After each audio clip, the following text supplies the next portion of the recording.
Namaku Nirmala. Malam itu, aku duduk di sofa ruang tamu. Cahaya lampu berwarna hangat jatuh membentuk lingkaran kehangatan yang memeluk apartemen mewah kami seluas hampir 300 meter persegi di kawasan Kebayoran Baru. Aroma sop iga sapi yang kumasak sejak siang masih menguar di udara, berpadu dengan wangi bunga melati dari vas di atas meja, segalanya tampak seperti lukisan keluarga yang bahagia. Ruang tamu yang rapi, cahaya yang hangat, dapur yang masih menyisakan kehangatan. Bagas, suamiku, duduk di sampingku, menunduk menatap ponsel dengan saksama. Ponsel itu milikku, tetapi ujung jari yang sedang menggulir di layar adalah miliknya. Jari-jari Bagas, yang telah bertahun-tahun bekerja di depan komputer, sedikit kapalan, ujung jarinya yang hangat sesekali menyentuh punggung tanganku dengan lembut. Tangan kami bersentuhan begitu erat, siapapun yang melihat pasti akan tersenyum dan berpikir betapa mesranya pasangan suami istri ini. Nir, lihat ini. Akun yang ini, kan? Bagas mengarahkan layar ponsel ke arahku, suaranya pelan, diiringi sedikit kelegaan seolah baru saja berhasil memecahkan soal yang sulit. Di layar, tampak aplikasi mobile banking yang kukenal. Sebuah rekening atas namaku, dengan jumlah saldo yang tertera jelas, 10 miliar rupiah. Kolom penerima transfer adalah Agus, adik iparku. Di bawahnya, kolom jumlah yang akan ditransfer juga menunjukkan angka yang sama, 10 miliar rupiah. Aku merasa seolah ada yang meremas jantungku pelan. Tidak sakit, tapi sesak. Bagas berbicara cepat, seakan takut aku berubah pikiran. Pemilik rumahnya sudah mendesak. Sayang, kalau hari ini tidak ditransfer uang mukanya, rumah itu akan dijual ke orang lain. Beruntung ada kamu yang membantu. Keluarga Mas bisa selamat berkat kamu. Kamu benar-benar anugerah bagi keluarga Mas. Ia berbicara sambil tertawa, matanya menyipit dengan kerutan-kerutan kecil di sudutnya, yang dulu pernah kurasa begitu hangat. Aku mendengarkan ucapannya, tetapi telingaku justru mendengar suara orang lain. Suara ayah yang berat, serak, namun tegas, menggema di benakku. Nirmala, sebelum menikah, kamu harus siapkan pelampung penyelamat untuk dirimu sendiri.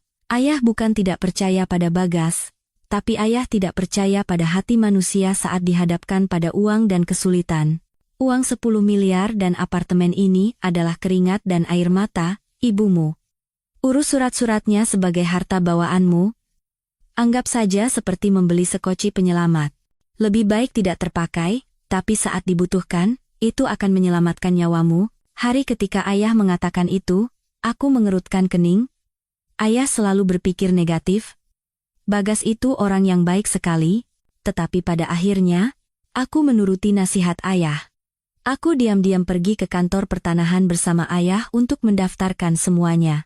Uang 10 miliar dan apartemen hampir 300 meter persegi di Kebayoran Baru ini seluruhnya adalah harta bawaan pranikahku, Bagas tidak tahu. Keluarga mertuaku apalagi, saat menandatangani dokumen, tanganku gemetar. Aku merasa bersalah, seolah sedang menghina cinta sejati yang sedang kujaga. Tapi sekarang, melihat Bagas dengan tangannya di atas ponselku, siap mentransfer 10 miliar rupiah kepada adiknya untuk membeli rumah, rasa bersalah hari itu menguap menjadi dingin. Mas, aku berusaha menjaga suaraku agar tetap normal. Itu kan uang warisan dari ibuku, kamu tahu itu. Dia tertawa lembut, seolah itu bukan masalah besar. Uang istri kan uang suami juga. Sayang, kita ini suami istri, satu keluarga. Kenapa harus dibeda-bedakan? Adik Mas sedang sangat kesulitan. Kalau bukan kita yang bantu, siapa lagi? Nanti kalau dia sudah sukses, dia pasti akan balas budi pada kita, kamu tidak perlu khawatir. Dia tidak menungguku menjawab, hanya menarik tanganku lebih dekat. Sudah, kamu tinggal tempelkan sidik jarimu saja, selesai. Cepat, sayang. Biar Mas bisa langsung telepon dan kasih kabar gembira ke mereka. Aku menarik tanganku kembali, alih-alih menempelkan sidik jari untuk pemindaian. Aku berkata pelan, tidak apa-apa. Biar aku masukkan pinnya sendiri. Bagas sedikit terkejut tapi masih tersenyum. Kukira kamu malu-malu. Dia menekan kode sandi sesuai tanggal lahirku, sebuah tindakan yang sudah sangat biasa. Layar beralih ke tahap konfirmasi. Dia menghela napas lega, seolah baru saja mengangkat beban berat dari pundaknya, lalu menekan tombol konfirmasi transfer. 1 detik. 2 detik. 3 detik. Layar tidak menampilkan pesan transaksi berhasil seperti biasanya. Sebaliknya, layar bergetar pelan dan menampilkan sebuah notifikasi dengan latar belakang merah dan tulisan putih yang sangat jelas. Rekening ini adalah harta pribadi yang terdaftar sebelum pernikahan. Setiap transfer dana di atas Rp5.000 harus dilakukan langsung oleh pemilik rekening dan seorang saksi di bank. Transaksi online dengan nominal tersebut telah ditangguhkan oleh sistem. Aku melihat dengan jelas pada detik itu juga, senyum di wajah Bagas membeku. Jarinya berhenti di tengah layar, matanya terpaku pada pesan itu, seolah melihat monster yang belum pernah ia temui seumur hidupnya. Dia menoleh cepat ke arahku. Apa-apaan ini, Nir? Suaranya serak seolah ada kerikil di tenggorokannya. Aku lebih tenang dari yang kuduga. Itu dokumen pendaftaran yang ayah minta aku buat sebelum menikah. Uang 10 miliar dan apartemen ini adalah harta bawaanku. Sudah tercatat jelas di dokumen bank. Jadi, transfer dalam jumlah besar harus dilakukan di bank. Di hadapanku dan saksi pendaftar, untuk sesaat, aku melihat 3 hal muncul di mata Bagas, keterkejutan, ketidakpercayaan, dan kemarahan yang membara.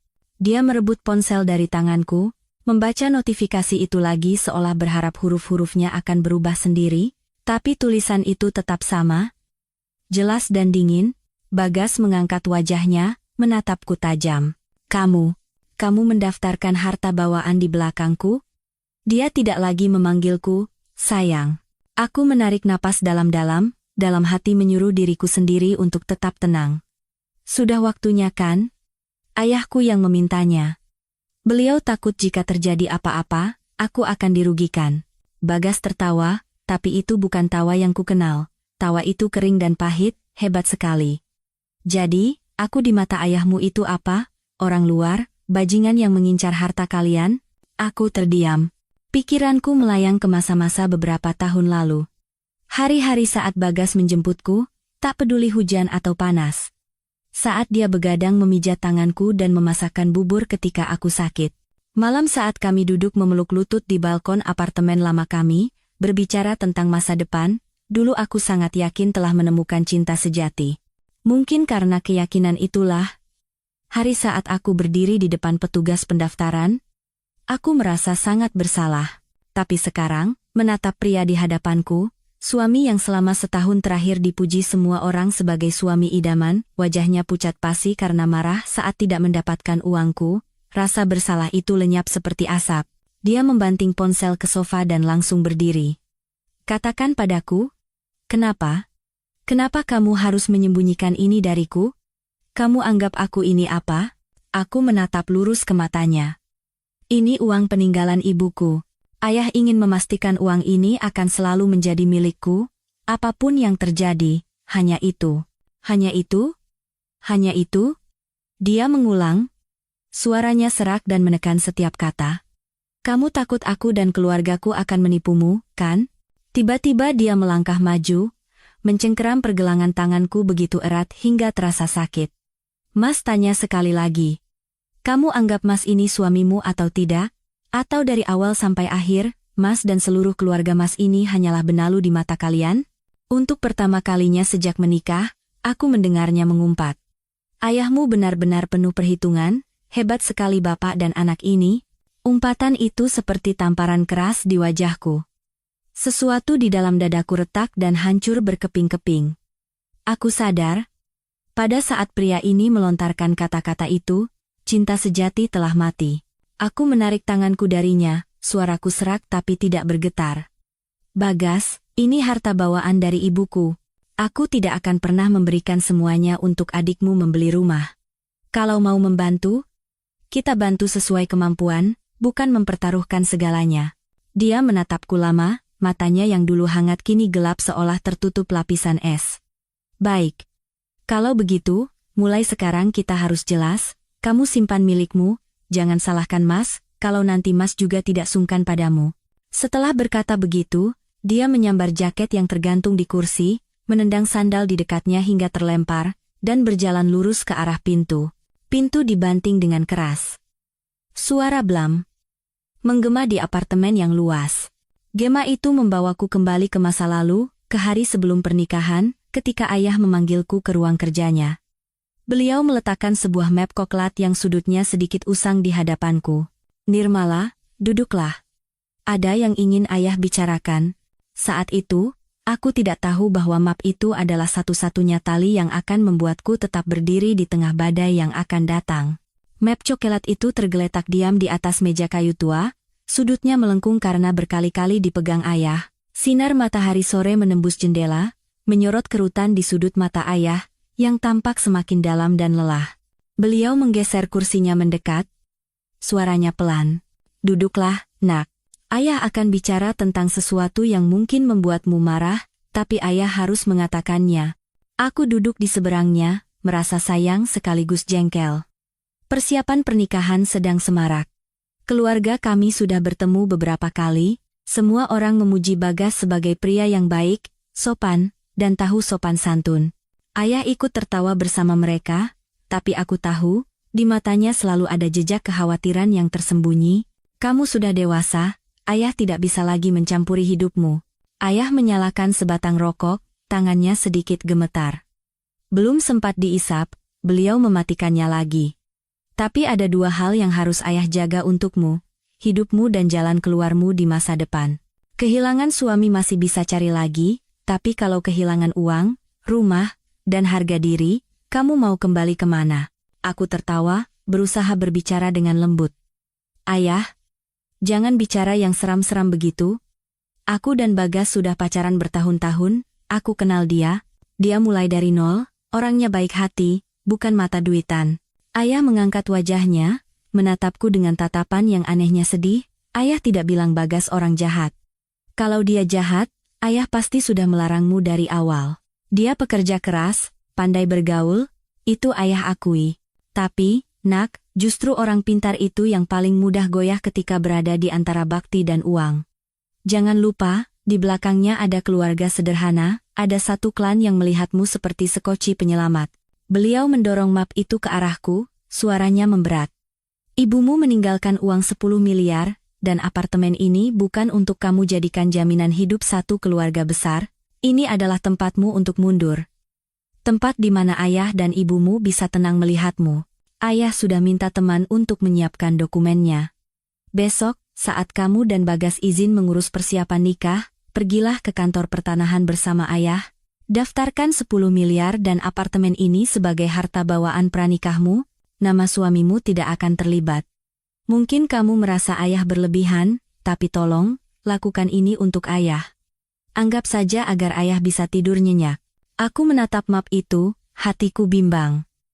Di satu sisi, ada wajah ayah yang tegas namun penuh cinta. Di sisi lain, ada senyum lembut dan perhatian Bagas yang tak pernah putus. Aku teringat malam saat hujan deras, dia menungguku di depan kantor hampir 1 jam hanya karena rapatku selesai terlambat. Aku teringat saat aku mengeluh ingin makan sate Padang tengah malam, dia rela menyetir setengah kota untuk mendapatkannya. Aku teringat saat aku nyeri haid, dia mencari obat, membuatkan kompres air hangat, dan berjalan mondar-mandir di kamar, seperti ayam kehilangan induk. Pria seperti ini, kenapa ayah menyuruhku menyiapkan jalan keluar? Ayah tidak percaya pada Bagas? Tanyaku lirih. Ayah menghela napas. Ayah percaya pada apa yang ayah lihat hari ini, tapi ayah tidak percaya pada hati manusia 10 tahun dari sekarang. Tidak ada yang bisa menjamin apa yang akan terjadi, nak. Orang lain akan baik padamu selama kamu masih punya sesuatu. Kalau kamu sudah memberikan segalanya, apakah mereka akan tetap sebaik itu? Hanya Tuhan yang tahu. Ayah hanya berharap, jika hidupmu suatu saat terpuruk, kamu masih punya rumah untuk pulang, masih punya uang untuk bangkit berdiri. Beliau menatap lurus ke mataku, berbicara perlahan, kata demi kata. Tapi jika nanti Bagas tetap baik, tetap mencintaimu seperti sekarang, dokumen ini akan selamanya tersimpan di lemari. Tidak akan ada yang menyentuh kebahagiaanmu, tidak ada yang lebih mengharapkan itu selain ayah. Aku terdiam lama. Hatiku terasa sakit dan sedih. Sedih melihat ayah menua begitu cepat sejak ibu tiada. Rambut putihnya bertambah banyak, malam hari sering batuk. Aku tahu uang 10 miliar dan apartemen ini adalah seluruh kepercayaan yang ayah berikan padaku. Jika aku menolak mentah-mentah, mungkin beliau tidak akan berkata apa-apa lagi, tapi aku tahu beliau tidak akan bisa tidur nyenyak berhari-hari. Akhirnya, aku mengangguk. Baiklah, Ayah. Aku akan melakukannya. Tapi kalau Bagas tahu nanti, dia pasti akan sangat marah padaku. Ayah mengatupkan bibirnya, matanya memerah. Jika saat itu tiba dan dia marah padamu karena hal ini, maka kamu justru harus menyimpan map ini lebih erat lagi. Kamu mengerti? Keesokan harinya, aku memberitahu Bagas bahwa ayah mengajakku mengurus beberapa dokumen tanah peninggalan ibu yang masih tertunda. Bagas sedang sibuk dengan proyek baru, dia hanya menepuk pundakku, pergilah dengan ayah, biar beliau tenang. Yang penting, jangan sampai ditipu orang. Aku tertawa. Dalam perkataannya, ada kekhawatiran yang sama seperti ayah, hanya saja dia khawatir tentang asetnya dan keluarganya, sedangkan ayah khawatir tentangku. Kantor pertanahan berbau kertas dan tinta cetak. Aku duduk di samping ayah, mendengarkan petugas membacakan setiap pasal. Uang sejumlah 10 miliar rupiah, atas nama Nona Nirmala, dan sebuah unit apartemen seluas 280 meter persegi yang berlokasi di Kebayoran Baru adalah harta bawaan yang ada sebelum pernikahan, tidak akan digabungkan menjadi harta bersama setelah perkawinan dicatatkan. Setiap kalimat yang berlalu, hatiku terasa sedikit lebih perih. Saat menandatangani, tanganku gemetar hingga ayah harus meletakkan tangannya di atas tanganku, menekan dengan lembut. Tanda tangani saja nak. Ini bukan surat cerai, tapi surat untuk sekoci kehidupanmu. Tidak ada yang ingin menggunakannya, tapi berlayar di lautan tanpa sekoci sama saja dengan bunuh diri. Aku menggigit bibir, lalu menandatangani. Setelah itu, hidup seolah berjalan mulus. Pernikahan digelar, Bagas tampak gagah dalam setelan jasnya, menggandengku ke pelaminan, mewakili kedua keluarga, berjanji akan menjagaku seumur hidup. Ibu mertuaku tersenyum lebar, tidak bisa menyembunyikan kebanggaannya saat berbicara dengan para tamu. Menantuku ini hebat sekali. Gajinya saja setara dengan 3 anak laki-lakiku digabungkan. Orang lain memuji, keluarga ibu beruntung, punya menantu perempuan yang lebih baik dari 10 anak laki-laki. Beliau hanya tersenyum, matanya berbinar puas. Bagas semakin perhatian. Dia mengantarku pulang pergi kerja. Saat hujan, dia membawakan jas hujan. Saat panas, dia menyiapkan payung. Malam hari, dia masuk dapur, menggoreng telur atau memasak sayur dengan riang. Lihat, Nir. Tangan programmer ini bukan tangan koki, tapi lumayan, kan? Masakannya seringkali keasinan, tapi aku tetap memujinya enak. Aku pernah berpikir, tidak akan ada pria lain di dunia ini yang lebih mencintaiku darinya. Tapi ada satu hal kecil yang saat itu kuabaikan. Sekarang, jika dipikir-pikir lagi, itu seperti retakan kecil di dinding yang menunggu air hujan merembes masuk. Setelah menikah, setiap bulan Bagas akan memintaku mentransfer sejumlah uang untuk ibunya. Ibu di kampung kasihan, lagi pula Agus masih menganggur, awalnya 5 juta, lalu 10 juta, kemudian naik menjadi 20, bahkan 30 juta. Aku pernah bertanya padanya, gajimu kan sudah kamu berikan semua padaku untuk disimpan, kenapa setiap bulan aku masih harus transfer tambahan? Dia tertawa kecil. Kan uang kita juga? Sayang, tidak akan lari kemana. Kalau Mas yang transfer, Ibu nanti sungkan. Kamu yang transfer, Ibu akan semakin sayang padamu. Nanti kalau ada apa-apa, Ibu pasti akan membelamu. Hatiku luluh. Siapa menantu yang tidak ingin disayang ibu mertua?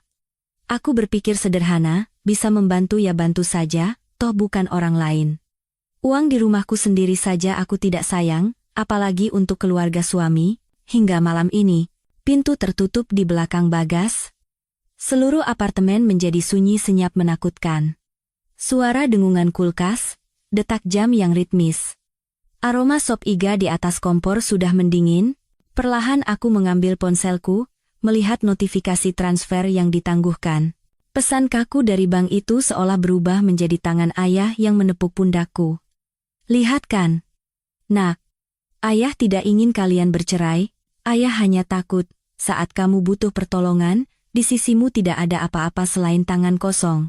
Aku duduk di sofa, memeluk ponselku erat-erat. Menarik napas dalam-dalam. Mataku perih, tapi tidak ada air mata yang keluar, mungkin karena kekecewaan di hatiku sudah begitu kering hingga tak mampu lagi menangis. Ping. Sebuah pesan masuk. Dari Bagas. Maafkan Mas, tadi Mas emosi. Bicaranya tidak dipikir. Tapi kamu harus mengerti, keluarga Mas sedang sangat sulit. Semua orang berharap pada rumah itu agar Agus bisa menikah. Kalau kamu tidak bantu, orang-orang akan menertawakan Mas. Mas jadi serba salah. Pesan kedua menyusul seketika. Uang 10 miliar itu, kan tidak kamu pakai semua. Transfer saja 10 miliar itu, nanti kita bisa cari lagi sama-sama. Kamu masih punya apartemen di Kebayoran Baru, masih punya ayah, masih punya pekerjaan. Kamu hidup nyaman sejak kecil, tidak akan mengerti bagaimana rasanya miskin dan direndahkan orang lain. Aku menatap pesan yang berbunyi, transfer saja 10 miliar itu. Nanti kita bisa cari lagi sama-sama. Sekarang aku melihat dengan sangat jelas. Dalam masalah ini, 10 miliar, baginya hanyalah angka di layar. Tapi bagiku, itu adalah darah dan daging ibuku, ketenangan ayahku, dan upaya penyelamatan hidupku sendiri. Aku tidak membalas. Aku hanya mematikan layar, meletakkan ponsel di atas meja. Aku bangkit, membereskan piring-piring. Air sabun cuci piring yang hangat, busa putih yang melimpah menutupi kotoran di wastafel. Dalam kekeruhan itu, wajah Bagas, wajah yang pernah memberiku begitu banyak ketenangan, kini menjadi begitu asing. Tengah malam, aku baru saja akan terlelap ketika getaran ponsel membangunkanku lagi. Kali ini, nomor ibu mertuaku. Aku menatap layar yang menyala, ragu selama beberapa detik, lalu mengangkatnya. Halo, Bu? Nirmala dengar. Suaranya melengking. Awalnya pelan, tapi semakin lama semakin tajam. Nirmala, Ibu dengar dari Bagas kamu tidak mau memberikan uang untuk Agus membeli rumah. Nak, kamu sudah jadi menantu di sini, harusnya bisa memikirkan suami, adik ipar, dan seluruh keluarga suami. Uang yang kamu bawa itu adalah rezeki keluarga kita. Toh uang itu tidak akan kamu bawa ke liang lahat, kan? Jantungku terasa nyeri. Belum sempat aku menjawab, beliau melanjutkan. Ibu ini susah payah membesarkan Bagas, menyekolahkannya sampai bisa kerja di kota dan dapat istri baik sepertimu. Sekarang adiknya mau menikah, keluarga laki-laki kan pantasnya punya rumah yang layak. Kalau kamu tidak bantu, nanti orang-orang akan menertawakan keluarga ini, punya menantu kaya tapi pelit. Ibu tidak sanggup mendengarnya. Aku menggigit bibir, mencoba tetap tenang. Bu, Nirmala tidak pernah pelit dengan keluarga kita. Tapi itu uang peninggalan ibu saya, Bu. Nirmala tidak bisa memberikan semuanya untuk Agus.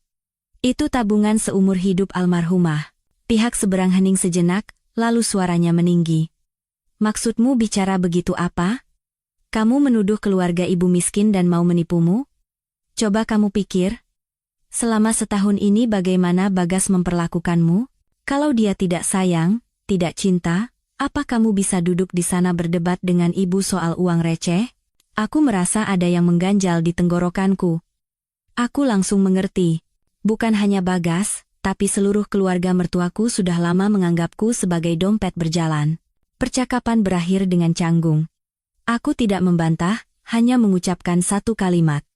Uang adalah uang, Bu. Keluarga kita kesulitan, saya akan cari cara untuk membantu sesuai kemampuan. Tapi saya tidak akan membiarkan siapapun menyentuh harta peninggalan ibu saya, maaf, Bu. Aku menutup telepon. Menatap ke arah balkon. Kota di malam hari terang benderang oleh lampu. Mobil-mobil melaju seperti jejak cahaya kecil di bawah kakiku. Aku menyandarkan kening ke kaca yang dingin, tiba-tiba merasa seperti sedang berdiri di atas gedung pencakar langit, menatap ke jalanan yang dalam di bawah sana. Di bawah sana ada banyak panggilan, celaan, dan tuntutan. Tapi di dalam dadaku, hanya kata-kata ayah yang terus terngiang. Ketika orang lain mulai mengatakan padamu bahwa uangmu adalah uang seluruh keluarga, ingatlah, jangan biarkan dirimu menjadi mesin ATM. Aku memejamkan mata, menarik napas dalam-dalam. Dalam hati, perlahan aku membuat sebuah keputusan. Aku merasa diriku telah berubah. Besok, aku akan mulai memeriksa semua rekening yang pernah kutransfer untuk keluarga mertuaku selama setahun terakhir. Aku ingin tahu, selain 10 miliar hari ini, Berapa banyak lagi yang telah mereka ambil dariku hingga masih merasa tidak cukup. Aku tidak tahu keputusan ini akan membawa badai sebesar apa. Aku hanya tahu, sejak detik itu, di dalam hatiku, citra keluarga mertua bukan lagi sebagai keluarga, melainkan bayangan orang-orang yang akan menjadi lawanku. Dan ternyata, badai itu sudah menunggu di depan pintu. Keesokan paginya, saat aku baru selesai menyeduh kopi, bel pintu berbunyi berkali-kali, tergesa-gesa. Aku meletakkan cangkir kopi dengan keras di atas meja, jantungku berdebar kencang. Aku melangkah perlahan menuju pintu kayu berwarna coklat itu. Aku tahu, di luar sana bukan hanya ada Bagas. Aku berdiri di depan pintu selama beberapa detik, meletakkan tangan di gagang pintu tapi belum memutarnya. Di luar, suara semakin riuh, bercampur dengan suara Bagas yang kukenal. "Nir, buka pintunya. Mas pulang." Aku menarik napas dalam-dalam, menata ekspresi wajahku dalam sekejap, lalu membuka pintu. Bagas berdiri di luar. Di belakangnya, ada ibu mertuaku dan adik iparku, Agus. Ibu mertuaku mengenakan pakaian berwarna gelap. Rambutnya disanggul rapi. Wajahnya dingin. Agus berdiri sedikit di samping, tangan di saku celana, matanya melirik ke sana kemari, menunjukkan kegelisahan yang jelas. Belum sempat aku berkata apa-apa, ibu mertuaku langsung masuk ke dalam rumah. Rumah yang luas sekali. Pantas saja anak orang kaya. Suaranya tidak keras, tapi setiap katanya menusuk. Aku berbalik, menutup pintu, lalu kembali berdiri menghadapi mereka bertiga, menjaga jarak yang pantas. Bagas menatapku, matanya penuh permohonan dan ketegangan. "Bu, Agus, sudah masuk, duduk dulu, kita bicara baik-baik." Ibu mertuaku tidak duduk. Beliau berdiri di tengah ruang tamu, menyapu pandangannya ke seluruh apartemen, lalu menoleh ke arahku, "Nirmala. Ibu tanya langsung saja ya, biar tidak buang waktu, kamu tidak mau membantu Agus membeli rumah, kan?" Aku menatap lurus ke matanya. "Benar, Bu. Tapi saya sudah bilang, saya tidak tinggal diam, saya hanya tidak bisa memberikan seluruh harta peninggalan saya untuk Mas Agus." Agus tertawa sinis. "Kakak bicara enak sekali. Harta peninggalan? Kakak sudah jadi menantu di sini? Apa yang masih jadi milik pribadi?" Bagas membentak pelan. "Agus, bicara yang sopan," tapi suaranya tidak cukup tegas untuk menghentikan Agus. Ibu mertuaku menatapku tajam. "Nak, kamu pikirkan baik-baik, ibu ini membesarkan 2 anak laki-laki dari tanah kering, susah payah. Mereka ingin mandiri, ingin menikah. Mereka pantas punya rumah yang layak sebagai fondasi, supaya di masa depan bisa merawat orang tua seperti kami. Kamu menghalangi mereka, itu sama saja dengan memotong jalan rezeki ibu." Aku merasakan sakit yang aneh di dada. Aku tahu beliau sedang mencoba bermain dengan belas kasihanku, dengan rasa baktiku. Tapi jika kemarin aku masih ragu, hari ini, setelah melihat tatapan Bagas saat rekening itu diblokir, di dalam hatiku sudah ada garis batas yang jelas.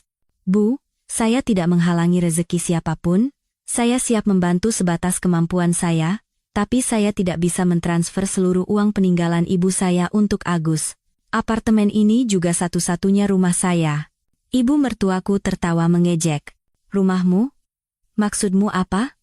Kamu lupa kalau kamu sudah jadi menantu di sini? Rumah ini nanti juga ada bagian Bagas. Kenapa bicaramu seperti orang lain begitu?" Aku mendengar ketidaksukaan dan penghinaan dalam nada suaranya. Di sampingku, Bagas menunduk. Kedua tangannya terkepal erat seolah berdiri di antara dua kubu dan tidak tahu harus memilih yang mana. Agus maju selangkah, suaranya membara. "Kakak jujur saja, kakak merendahkan kami, kan? Kakak kaya dari lahir, biasa pakai uang miliaran, jadi menganggap 10 miliar itu tidak penting. Tapi bagi kami, itu adalah seluruh hidup kami." Aku menatap adik iparku. Dalam hati, aku merasa sedih sekaligus dingin. "Agus, aku tidak pernah merendahkanmu atau keluarga kita. Tapi ini bukan uang yang kudapat dalam sehari, ini darah dan daging ibuku, keringat ayahku. Kamu mau menikah, butuh rumah, aku mengerti. Tapi tidak bisa semua beban ditimpakan padaku." Ibu mertuaku menukas, "Jadi, kamu tetap tidak mau memberikannya?" Aku terdiam sejenak, lalu mengangguk. "Ya, Bu. Saya tidak akan memberikannya dengan cara itu. Kalau Agus butuh, Saya bisa meminjamkan sebagian, dengan surat perjanjian yang jelas, tapi saya tidak akan mentransfer semuanya. Suasana di ruangan menjadi tegang. Bagas mengangkat wajahnya menatapku, matanya penuh kekecewaan. Nir, ucapanmu itu membuat Mas serba salah. Kamu tahu kan keluarga Mas sangat bergantung padamu. Aku menoleh padanya. Untuk pertama kalinya, aku menatap lurus ke mata suami yang pernah sangat kupercayai. Bagas, aku bukan sekoci penyelamat keluargamu, aku istrimu, bukan bank berjalan. Keterkejutan tampak di wajahnya. Mungkin dia tidak pernah berpikir aku akan mengucapkan kalimat ini. Tiba-tiba, ibu mertuaku menangis. Suaranya berubah menjadi ratapan pilu. Ya Tuhan, malang sekali nasib ibu. Punya anak menikah dengan orang kaya, tapi seperti tidak dapat apa-apa. Saat adiknya butuh sedikit saja, menantunya tidak mau menolong. Ibu hidup sampai setua ini hanya untuk melihat menantu sendiri perhitungan dengan keluarga suaminya. Beliau menangis sambil menyeka air mata, tangisannya menggema di ruangan yang luas, membuatku merasa sesak. Bagas panik. Bu, jangan menangis, nanti aku bicara dengan Nirmala. Dia menoleh padaku, suaranya melunak. Nir, sudahlah, mengalah demi Mas sekali ini saja. Bantu Agus beli rumah, anggap saja, keluarga Mas pinjam. Nanti Mas akan cicil untukmu. Aku menatapnya lama, lalu bertanya pelan, kamu mau cicil pakai apa? Bagas terdiam. Aku tahu gajinya tidak sedikit, tapi tidak akan sanggup menanggung beban 10 miliar dalam waktu singkat. Aku juga mengerti, jika aku mengiyakan hari ini, maka lain kali akan ada rumah lain, uang lain, dan aku bukan lagi Nirmala, tapi hanya menantu yang penurut. Aku menggeleng. Aku tidak setuju. Suasana seolah akan meledak. Agus membelalakan matanya menatapku. Kakak ini egois sekali. Hanya tahu menyimpan uang untuk diri sendiri. Kata-kata itu seperti tali yang mencekik. Tiba-tiba aku merasa hampa. Orang lain bisa lupa saat aku rutin mentransfer uang, lupa saat aku sukarela membiayai renovasi rumah di kampung, bahkan lupa saat aku membelikan obat untuk ibu mertuaku setiap kali beliau sakit. Hanya karena sekali aku menolak, aku langsung menjadi orang egois. Ibu mertuaku berhenti menangis, menatapku dengan tatapan dingin. Baik, kalau kamu sudah bicara begini, mulai sekarang jangan salahkan ibu kalau menganggapmu orang luar. Di rumah ini, dari atas sampai bawah, tidak ada yang berutang budi padamu. Beliau menoleh ke Bagas. Ayo pulang. Buat apa lagi di sini? Orang sudah perhitungan dengan kita setiap rupiahnya. Kita mau dipermalukan di sini? Bagas berdiri diam, menatapku. Di matanya ada keraguan, sedikit konflik batin. Kupikir dia akan mengatakan sesuatu untuk membelaku, atau setidaknya agar masalah ini tidak semakin besar. Tapi akhirnya, dia hanya menunduk dan mengikuti ibunya berjalan ke pintu. Sebelum pergi, dia menoleh dan mengucapkan satu kalimat, lirih seperti angin tapi membuatku merasa dingin hingga ke tulang belakang. Nirmala, kamu istirahat saja. Kalau kamu sudah sadar, Mas akan kembali. Pintu tertutup di belakang mereka bertiga. Aku berdiri di tengah ruangan yang tiba-tiba menjadi begitu luas dan kosong, semua suara seolah tersedot habis. Perlahan aku berjalan ke sofa, duduk, dan memegangi dadaku. Baru sekarang aku merasakan jantungku berdebar begitu kencang dan kacau. Beberapa saat kemudian, aku bangkit, mengambil ponsel, dan membuka aplikasi mobile banking. Aku masuk ke riwayat transaksi, memfilternya per bulan sejak hari pernikahan hingga sekarang. Angka-angka yang muncul, dari jutaan hingga puluhan juta, jika dijumlahkan menjadi sebuah angka yang membuatku terduduk lemas di sofa. Lebih dari 200 juta rupiah. Itulah jumlah uang yang telah kutransfer untuk keluarga mertuaku selama setahun terakhir. Tanpa surat utang, tanpa kwitansi. Hanya karena dua kata, perasaan dan keluarga. Aku menatap angka itu, tanganku gemetar. Tiba-tiba aku teringat kata-kata ayah bertahun-tahun lalu. Jika kamu memberikan semua jalan mundurnya, cepat atau lambat orang lain akan mendorongmu keluar dari jalan mereka. Sore itu, aku menelepon ayah. Suara beliau di seberang sana tetap tenang, berat, dan hangat seperti biasa. Nirmala? Tumben telepon cepat hari ini. Aku menggigit bibir, akhirnya menceritakan semuanya. Aku bercerita tentang tuntutan transfer, tentang ibu mertuaku, tentang Bagas, tentang kalimat anggap saja seluruh keluarga pinjam. Di seberang sana, ayah terdiam lama. Sangat lama hingga aku bisa mendengar napasnya dengan jelas. Akhirnya, beliau berbicara dengan suara yang lebih serak dari biasanya. Anakku, jangan takut. Kamu tidak salah. Kesalahan terbesar dalam pernikahan bukanlah menyimpan uang untuk diri sendiri, tapi membiarkan orang lain menganggap mengambil uangmu adalah hal yang wajar. Aku terisak. Ayah. Aku lelah sekali. Ayah tahu, katanya lembut. Mulai hari ini, catat semuanya, uang yang kamu transfer, pesan-pesan, panggilan telepon. Kamu tidak perlu bertengkar lagi. Hal yang perlu dibicarakan? Bicarakan dengan dokumen. Ketika orang lain sudah mengulurkan tangan ke kantongmu, kata-kata tidak bisa lagi melindungimu. Aku menyeka air mata, mengangguk meski tahu ayah tidak bisa melihat. Malam itu, aku tidur sendirian di apartemen yang luas. Untuk pertama kalinya aku merasa ini bukan rumah.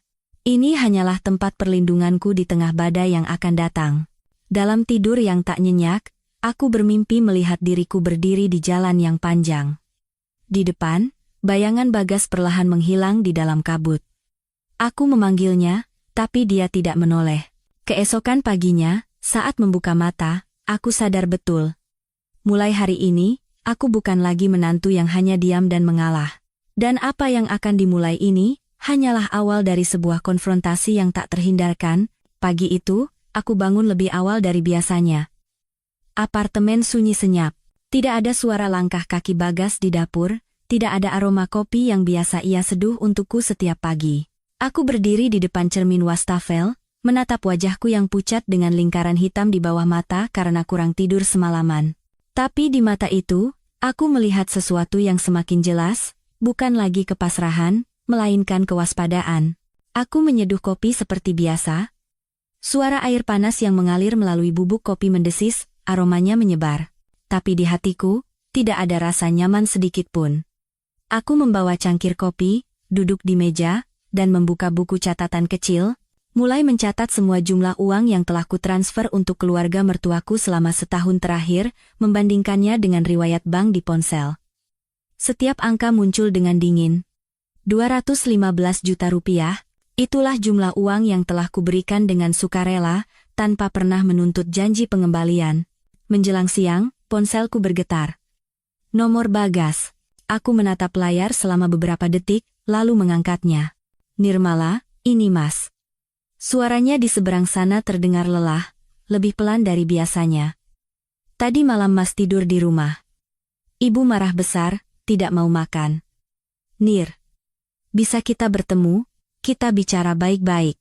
Aku memejamkan mata sejenak, lalu berkata pelan, kalau mau bicara, pulanglah. Ini rumah kita, bukan kedai kopi tempat kita janjian. Pihak seberang terdiam beberapa detik, lalu menghela napas berat.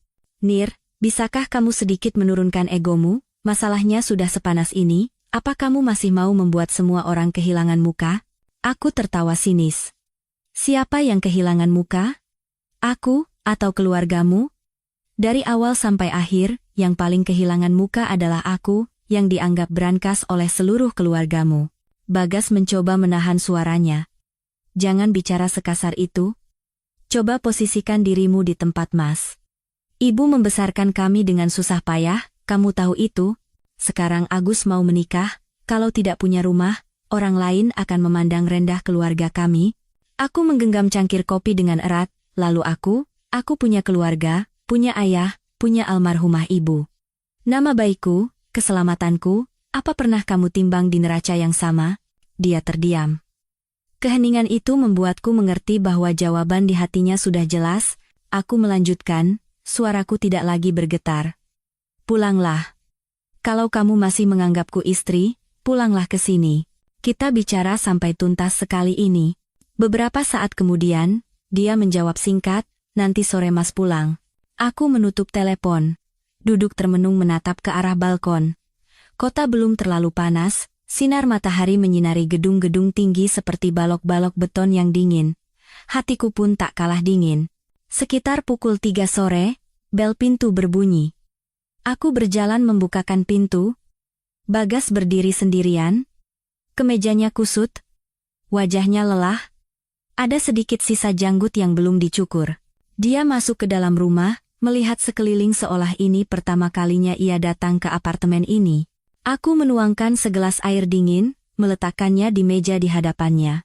Duduklah. Waktuku tidak banyak. Bagas duduk, menyatukan kedua tangannya, menunduk. Nir, tadi malam Mas sudah banyak berpikir. Mas tahu kamu marah. Ibu memang orangnya emosional, bicaranya tidak dipikir, tapi bagaimanapun juga, beliau itu ibu Mas. Kamu menantunya, seharusnya bisa sedikit mengalah. Aku menatapnya, mataku datar secara aneh. Sudah selesai bicaranya, kalau kamu pulang hanya untuk menyuruhku mengalah, tidak perlu dilanjutkan. Dia mengangkat wajahnya, matanya sedikit bingung. Lalu kamu mau Mas bagaimana? Katakan saja. Aku mengambil buku catatan kecilku, meletakkannya di hadapannya. Ini jumlah total yang telah kutransfer untuk keluargamu selama setahun terakhir, 215 juta rupiah. Aku tidak minta dikembalikan, tapi mulai hari ini, setiap uang yang kupinjamkan harus ada surat perjanjian yang jelas.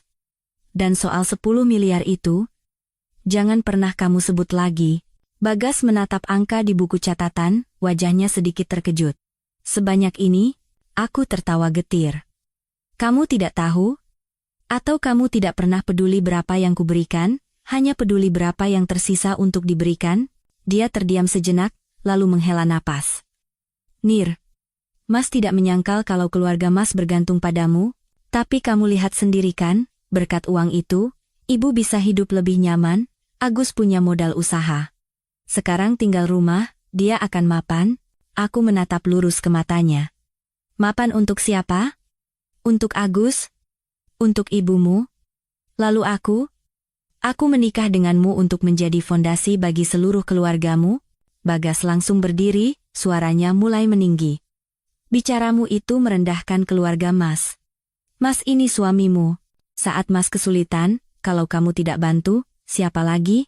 Aku ikut berdiri, tapi suaraku lebih rendah. Kamu suamiku, tapi kamu tidak pernah melindungiku dari ibumu, dari adikmu.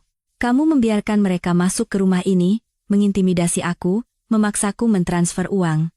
Kamu hanya berdiri diam di sana. Di mana kamu melindungiku? Pertanyaanku membuat Bagas terdiam. Dia menatapku, bibirnya bergerak tapi tak ada kata yang keluar. Beberapa saat kemudian, dia berkata dengan suara yang jauh lebih pelan, Nir, Mas hanya ingin semuanya damai. Kamu bersikap sekeras ini, Ibu tidak akan pernah memaafkanmu. Aku mengangguk. Tidak apa-apa. Aku tidak butuh dimaafkan ibumu. Aku hanya butuh dihormati olehmu. Bagas tertawa sedih. Kamu sudah berubah. Aku pun tersenyum, tapi di mataku tidak ada tawa. Tidak. Aku hanya sudah sadar. Suasana di ruangan terasa berat. Dering telepon memecah keheningan. Ponsel Bagas bergetar. Dia menatap layar, sedikit ragu, lalu mengangkatnya. Aku tidak perlu menebak siapa yang menelepon. Iya, Bu. Suara ibu mertuaku di seberang sana, terdengar jelas meski aku duduk agak jauh. Kamu di mana? Menantumu itu sudah mau transfer uangnya belum? Bagas menatapku ragu. Iya. Bu. Ini kami sedang bicara. Ibu tidak peduli kalian bicara apa, suaranya melengking. Suruh dia transfer uangnya untuk Agus sekarang juga. Kalau tidak, kamu tidak usah pulang lagi ke rumah ini. Aku melihat tangan Bagas menggenggam ponsel dengan erat. Dia menatapku, matanya bimbang seperti anak kecil yang ditarik kedua arah berbeda. Lalu, dia berkata ke telepon, Bu, masalah uang kan tidak bisa dipaksa begitu saja. Nirmala juga punya alasannya. Pihak seberang hening selama beberapa detik, lalu suara ibu mertuaku menjadi dingin seperti es. Jadi, kamu lebih memilih istrimu daripada ibumu, begitu? Tubuh Bagas gemetar. Dia tergagap. Bukan begitu maksudku.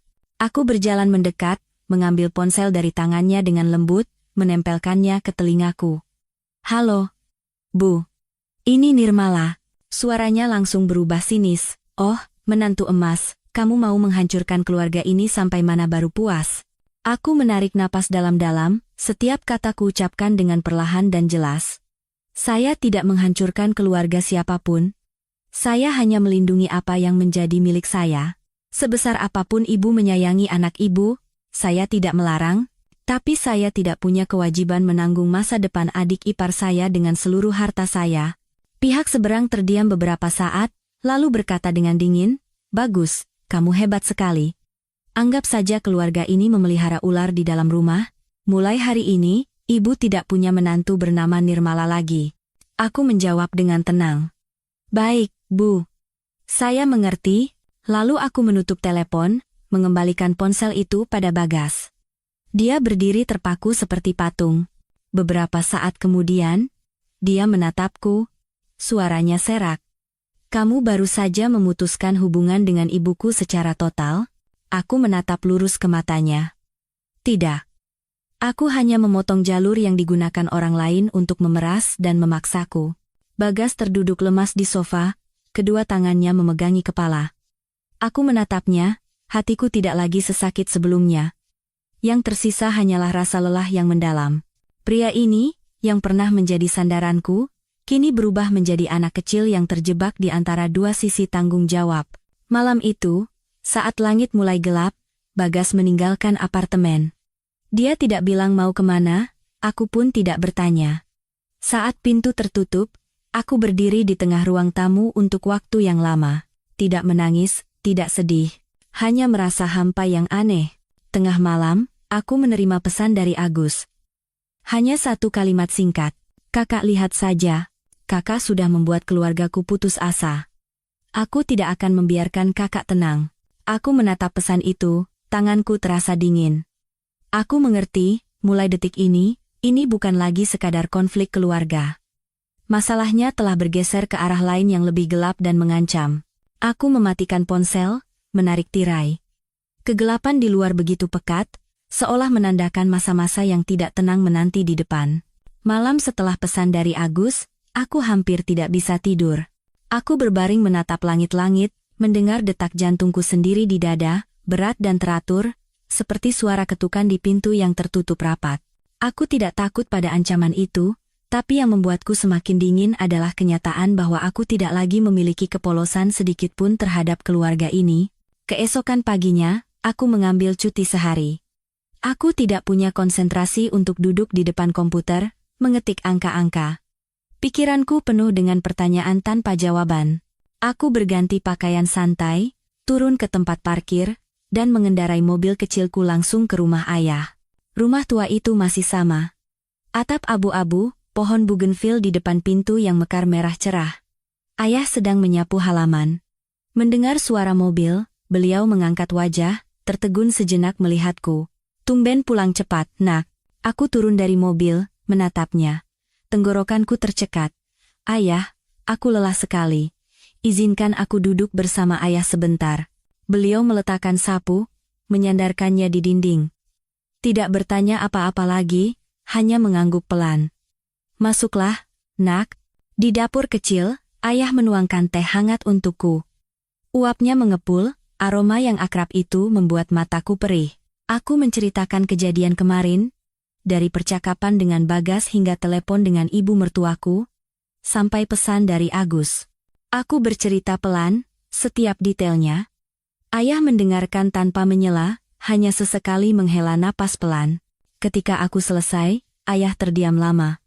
Lalu beliau meletakkan cangkir tehnya, matanya sedih tapi tegas.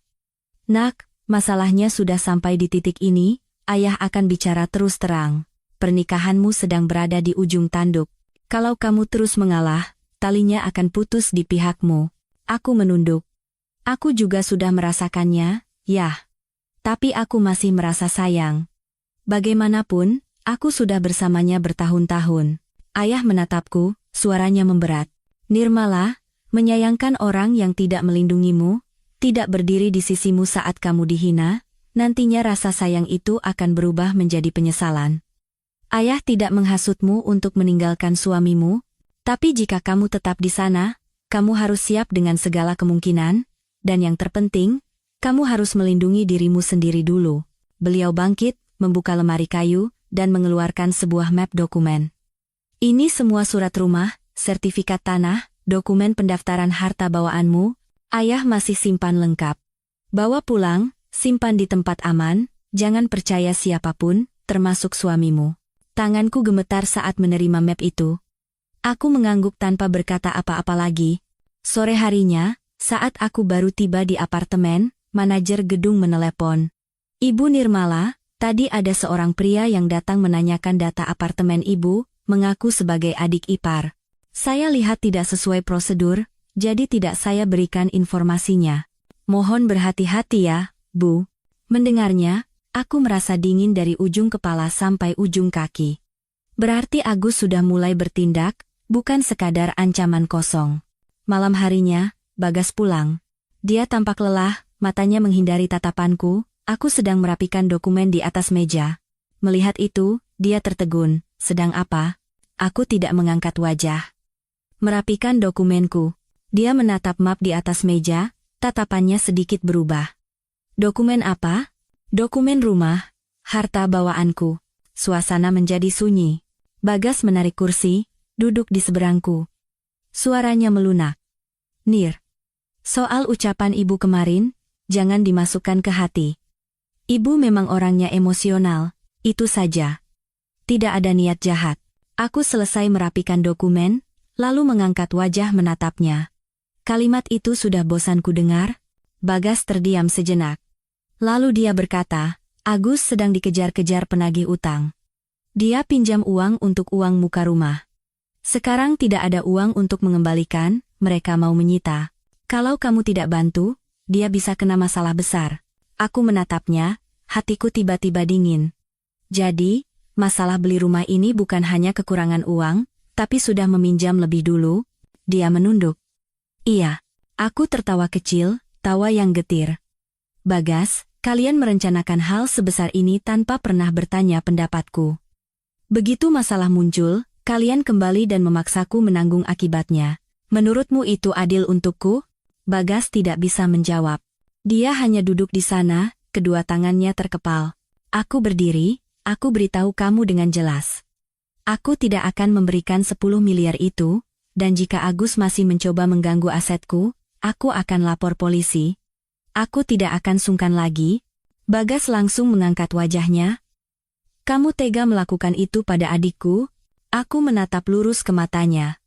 Dia tega melakukan itu padaku, kenapa kamu masih menanyakan pertanyaan ini? Bagas membeku. Aku mengambil map dokumen, masuk ke kamar, dan mengunci pintu. Malam itu, kami tidur di kamar terpisah. Dinding tipis memisahkan dua orang yang pernah menjadi suami istri yang begitu dekat, kini menjadi begitu asing dan dingin. Keesokan paginya, saat aku baru keluar rumah untuk bekerja, seorang pria asing mencegatku di lobi. Ibu Nirmala, kan? Aku waspada, mundur selangkah. Anda siapa? Kami dari pihak pemberi pinjaman. Adik ipar Anda punya utang pada kami. Sekarang keluarganya tidak mau membayar, kami akan menindaklanjutinya sampai tuntas.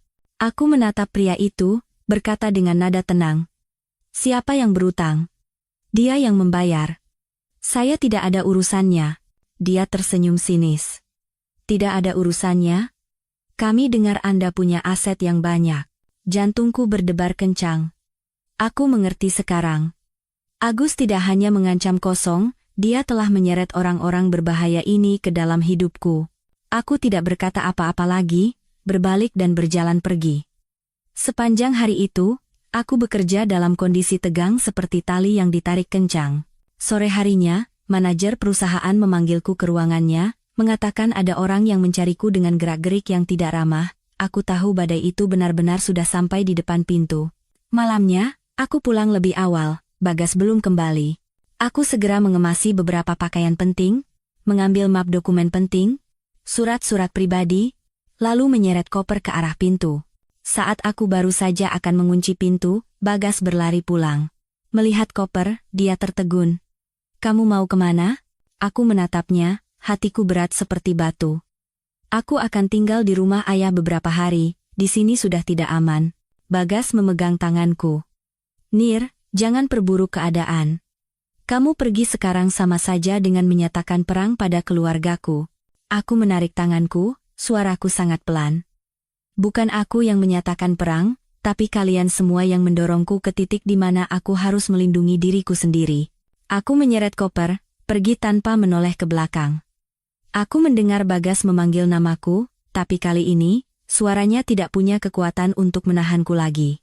Di kaca spion, bayangan apartemen perlahan mengecil.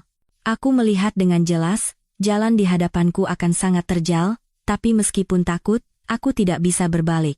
Karena di belakangku bukanlah kedamaian, melainkan jebakan yang telah disiapkan.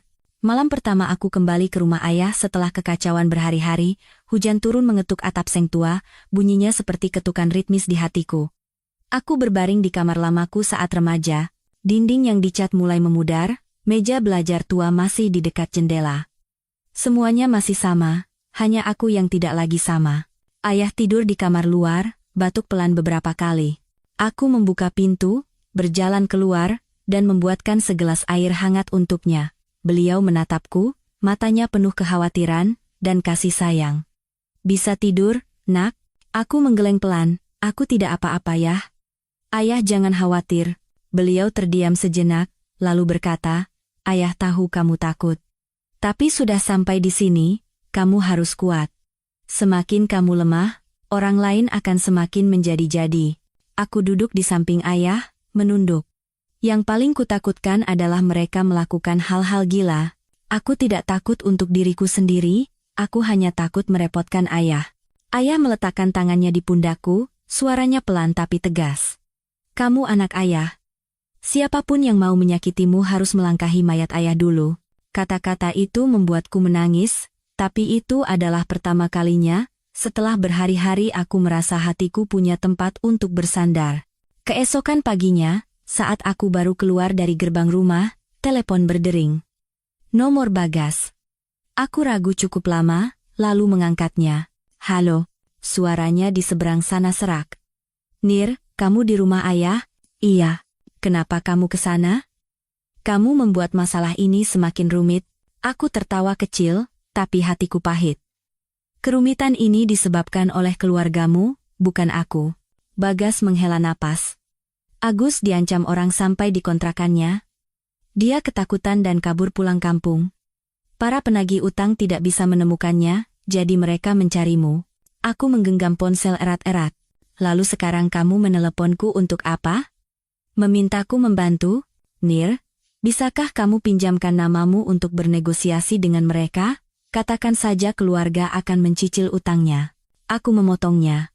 Bagas, keselamatanku sedang terancam. Kamu tidak memikirkanku sama sekali, hanya memikirkan adikmu. Apa kamu pernah berpikir siapa yang akan paling menderita? Bagas terdiam lama. Setelah itu, dia berkata, Mas minta maaf. Aku tidak berkata apa-apa lagi. Aku menutup telepon. Dalam hati, aku sadar betul. Mulai detik ini, aku dan Bagas berdiri di pihak yang berlawanan. Siang harinya, saat aku sedang memasak dengan ibu, ada orang yang datang ke gerbang. Ibu melihat keluar, wajahnya pucat. Nirmala, keluarga suamimu datang. Jantungku berdebar kencang. Aku menarik lengan ibu pelan, ibu masuk saja, biar aku yang keluar. Di luar gerbang, ibu mertuaku berdiri, di sampingnya, Agus. Beliau tidak lagi menunjukkan sikap angkuh seperti sebelumnya. Wajahnya tampak kuyu, matanya merah. Begitu melihatku, beliau langsung menangis keras. Nirmala, nak. Ibu tahu ibu salah. Ibu datang untuk minta maaf padamu. Agus berdiri di belakangnya, menunduk, tidak berani menatapku. Aku berdiri di depan pintu, tidak membukanya lebar-lebar, hanya cukup untuk berbicara. Suaraku anehnya tenang. Ibu datang ke sini ada perlu apa? Beliau terisak-isak. Ibu mohon, nak, tolong Agus kali ini, dia melakukan hal bodoh, termakan bujukan orang jadi pinjam uang. Sekarang orang-orang itu mengancam akan memotong tangan dan kakinya. Ibu tidak sanggup, nak. Agus saat itu juga berkata dengan suara lirih. Kak Nirmala, aku tahu aku salah. Aku minta maaf. Tolong aku sekali ini saja. Aku menatap mereka. Di kepalaku, muncul kembali semua makian dan tatapan menghina yang pernah mereka berikan padaku. Aku bertanya pelan, kalau hari itu uangnya berhasil ditransfer, apa sekarang kamu masih akan berdiri di sini memanggilku kakak? Agus membeku, tidak bisa menjawab. Ibu mertuaku berlutut di depan gerbang. Ibu mohon padamu nak. Ibu hanya punya anak bungsu satu-satunya. Aku terkejut, mundur selangkah, tanganku gemetar. Ayahku berlari keluar dari dalam rumah, hendak membantu beliau berdiri, tapi aku menggeleng pelan, memberi isyarat, ayah mengerti. Aku tahu, pada saat ini, jika aku sedikit saja luluh, semua batasan yang telah susah payah kujaga akan runtuh. Aku menarik napas dalam-dalam, berkata pelan, kata demi kata, Ibu, bangunlah. Saya tidak terbiasa dengan pemandangan seperti ini, tapi saya akan katakan dengan jelas sekali lagi. Saya tidak punya kewajiban membayar utang Agus. Saya menantu ibu, bukan mesin ATM yang bisa disuruh-suruh. Beliau menangis tersedu-sedu. Tapi dia adik iparmu nak, aku menjawab dengan tenang. Adik ipar tidak punya hak menjadikan istri kakaknya sebagai jaminan atas kesalahannya sendiri. Agus tiba-tiba membentak, suaranya penuh frustrasi. Kakak kan kaya, kenapa pelit sekali? 10 miliar itu apalah artinya bagi kakak sampai tega melihatku mati? Aku menatap lurus ke wajahnya. Bagiku, itu adalah keringat, masa muda, dan pijakanku dalam hidup ini. Bagimu, itu hanyalah uang yang kamu gunakan untuk berjudi dengan kemewahanmu sendiri. Suasana membeku. Ibu mertuaku tertegun, sementara wajah Agus pucat pasi. Aku melanjutkan, suaraku tidak keras tapi tegas. Kamu pinjam sendiri, kamu bayar sendiri. Kalau mereka mengancammu, lapor polisi. Jangan seret aku lagi. Ibu mertuaku memegangi dadanya, tubuhnya limbung. Ayahku tak tahan lagi, berlari keluar menolongnya duduk di tangga. Aku melihat pemandangan itu, hatiku sedikit melunak, tapi kesadaranku masih menahanku. Beliau menangis lirih. Jadi, kamu sudah tidak menganggap keluarga ini sebagai keluarga lagi, ya? Aku menunduk. Dulu saya menganggapnya keluarga. Tapi kalian sendiri yang menghancurkannya. Agus menarik ibunya untuk berdiri. Dia menatapku dengan tatapan benci sekaligus takut. Kakak lihat saja. Aku tidak akan memohon lagi. Aku terdiam. Mobil mereka melaju meninggalkan gerbang. Meninggalkan kekosongan yang berat. Ayahku menatapku, lalu menghela napas. Kamu melakukan ini, apa tidak terlalu keras, nak? Aku bersandar di pintu, suaraku serak. Kalau aku lemah, yang akan jatuh nanti adalah aku, ayah, dan ibu. Malam itu, Bagas menelepon lagi. Suaranya nyaris putus asa. Nir, ibu sudah pulang. Beliau menangis terus. Agus bilang kamu tidak mau membantunya. Seluruh keluargaku kacau balau. Aku memejamkan mata. Aku sudah bilang dengan jelas. Jangan cari aku lagi. Bagas terdiam, lalu mengucapkan satu kalimat yang membuat hatiku nyeri. Jadi, kamu benar-benar ingin memutuskan hubungan dengan keluargaku? Aku menjawab lirih. Aku ingin menyelamatkan diriku sendiri. Malam turun. Aku duduk sendirian di kamar tua, menatap hujan di luar jendela. Untuk pertama kalinya dalam hidup pernikahanku, aku mengerti apa artinya terjepit di antara batas hubungan dan kelangsungan hidup. Aku tidak bahagia karena telah bersikap keras, tapi aku juga tidak menyesal. Aku tahu badai ini belum berlalu, dan di depan sana mungkin ada pembalasan yang belum bisa kuduga. Setelah sore yang penuh drama di depan gerbang rumah ayah, suasana di rumah menjadi sunyi. Ibu menyiapkan makanan, ayah duduk diam meminum tehnya, dan aku seperti orang yang baru saja melewati badai, tubuhku lelah luar biasa. Tidak ada yang menyalahkanku, tapi juga tidak ada yang bisa mengatakan apapun untuk menghilangkan perasaan berat yang menyelimuti. Malam itu, aku tidak bisa tidur lagi.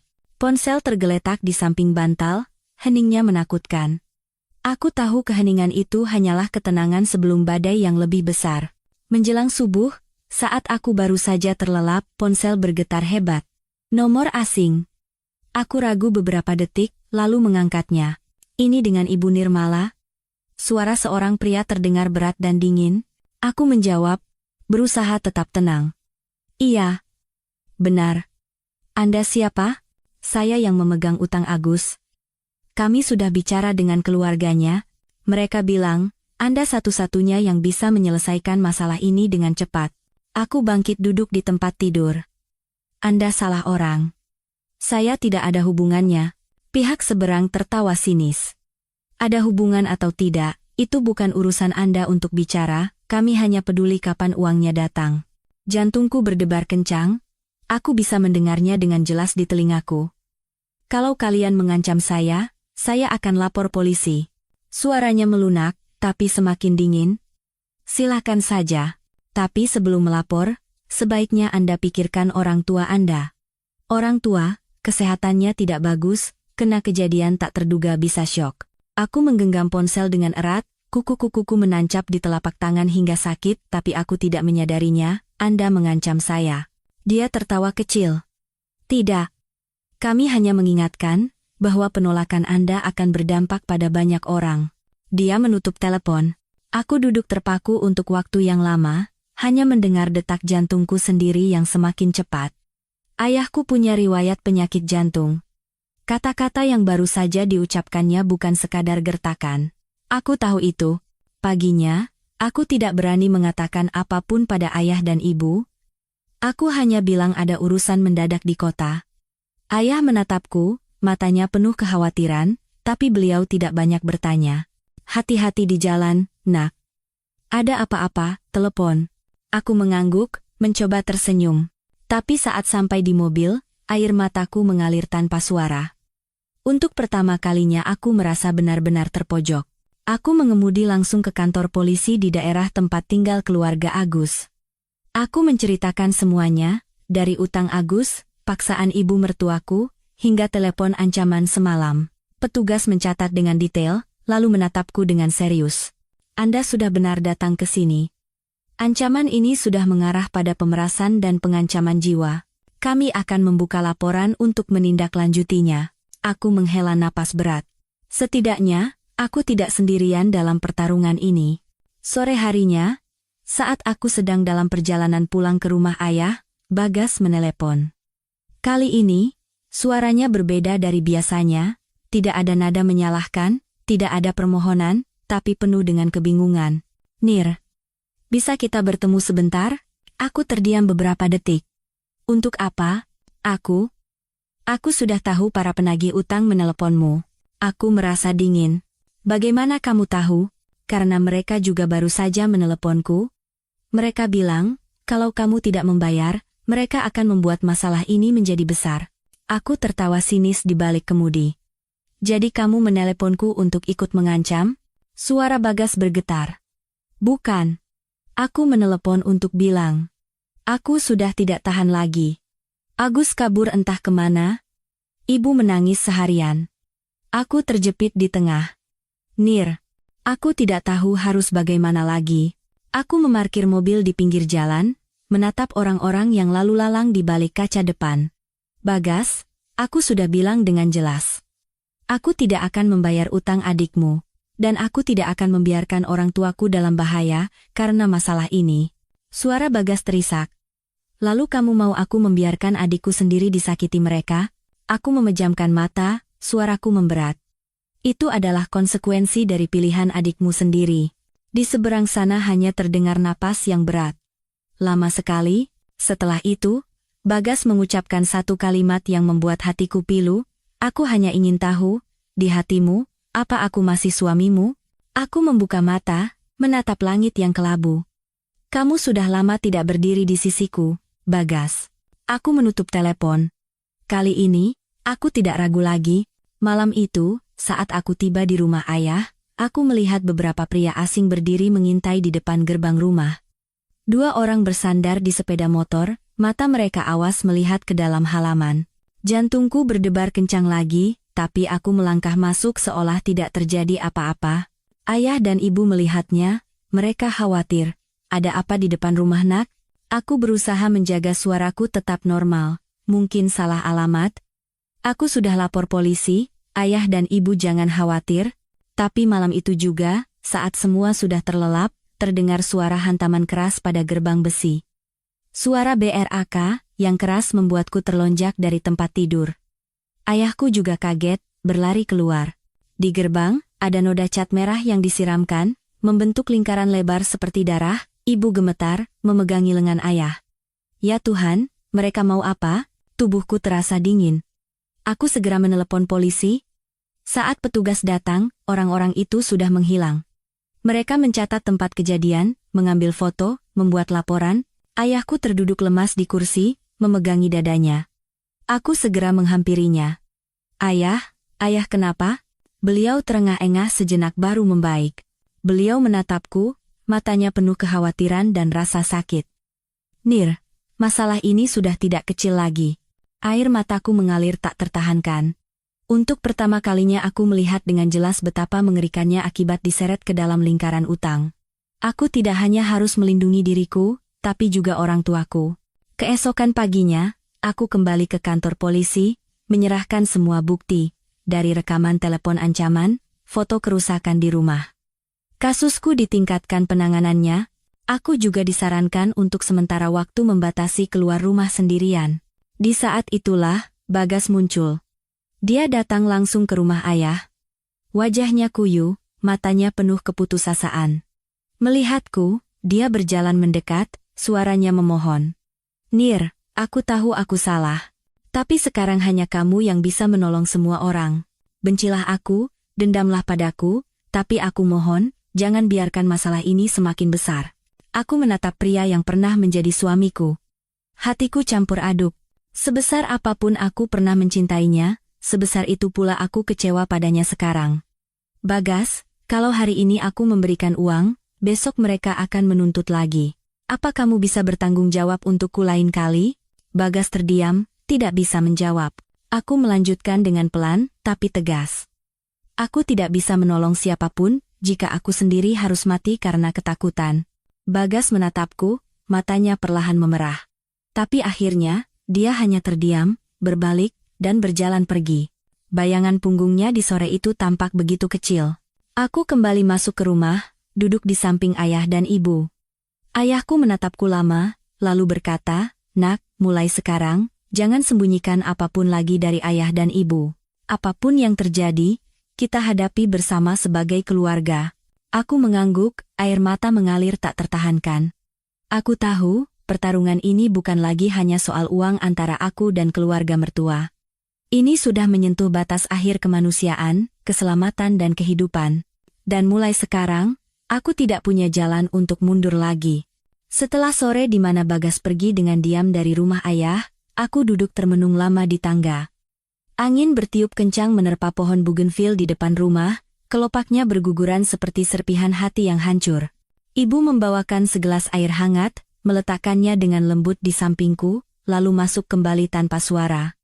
Aku tahu, ibu sedang menahan kekhawatirannya agar aku tidak semakin panik. Malam itu, seluruh keluarga nyaris tidak tidur. Suara sekecil apapun di luar rumah cukup untuk membuat jantungku berdebar kencang. Aku meletakkan ponsel di kepala ranjang, siap menelepon polisi kapan saja. Anehnya, malam itu berlalu dengan sunyi yang menakutkan, seperti badai yang sedang menahan napas untuk mempersiapkan hantaman yang lebih dahsyat. Dini hari, saat aku baru saja akan terlelap, telepon berdering, Bagas.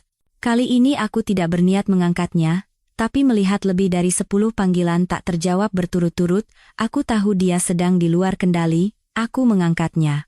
Nir, aku mohon, bicaralah pada polisi untuk mencabut laporannya. Mereka memanggil ibuku untuk diperiksa. Aku tertegun. Mereka memanggil ibumu karena perbuatannya, bukan karena aku. Suara Bagas bergetar. Ibu sudah tua, kesehatannya tidak bagus, beliau tidak akan tahan. Nir, bencilah aku sesukamu, tapi aku mohon jangan biarkan ibu masuk kantor polisi. Aku terdiam. Di kepalaku, muncul bayangan ibu mertuaku berlutut di depan gerbang, wajahnya penuh air mata, dan juga kata-kata hinaan yang pernah ia lontarkan padaku. Hatiku bimbang. Bagas, kataku pelan, jika hari itu, saat ibumu menghinaku, kamu berdiri membelaku, mungkin hari ini aku tidak perlu melakukan sejauh ini. Di seberang sana Henning. Aku tahu aku salah. Sekarang aku hanya memohon, berikan jalan keluar untuk ibuku. Aku tertawa sedih. Lalu, apa ibumu punya jalan keluar lain selain mengakui kesalahannya? Bagas menutup telepon dengan diam. Aku duduk menatap sinar matahari pagi yang menembus jendela. Aku tahu setiap keputusanku saat ini bisa membawa konsekuensi yang serius, tapi aku juga mengerti, jika aku lemah, bukan hanya aku, tapi juga orang tuaku yang akan terus terancam. Siang harinya, saat aku sedang memasak dengan ibu, sebuah mobil berhenti di depan gerbang. Firasatku mengatakan ada hal buruk yang terjadi. Benar saja, saat aku berjalan keluar, aku melihat ibu mertuaku berdiri sendirian.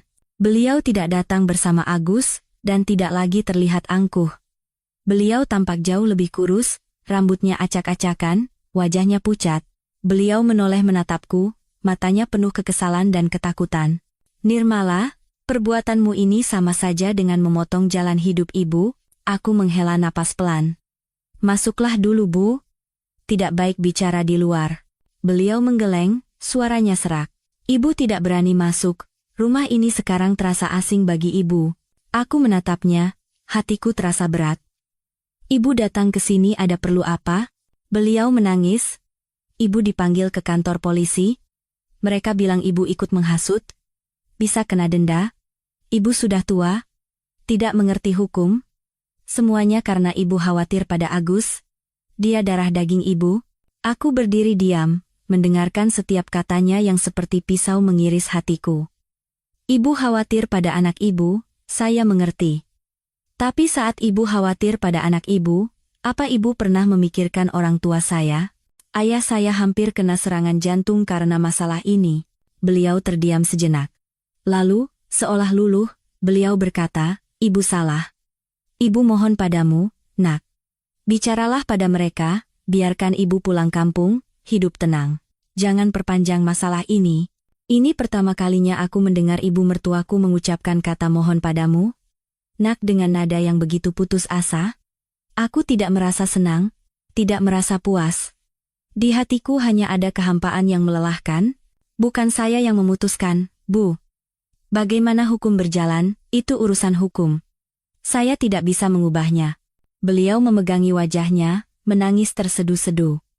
Aku berdiri di sana, tanganku terkulai di sisi tubuh, tidak tahu harus berbuat apa lagi.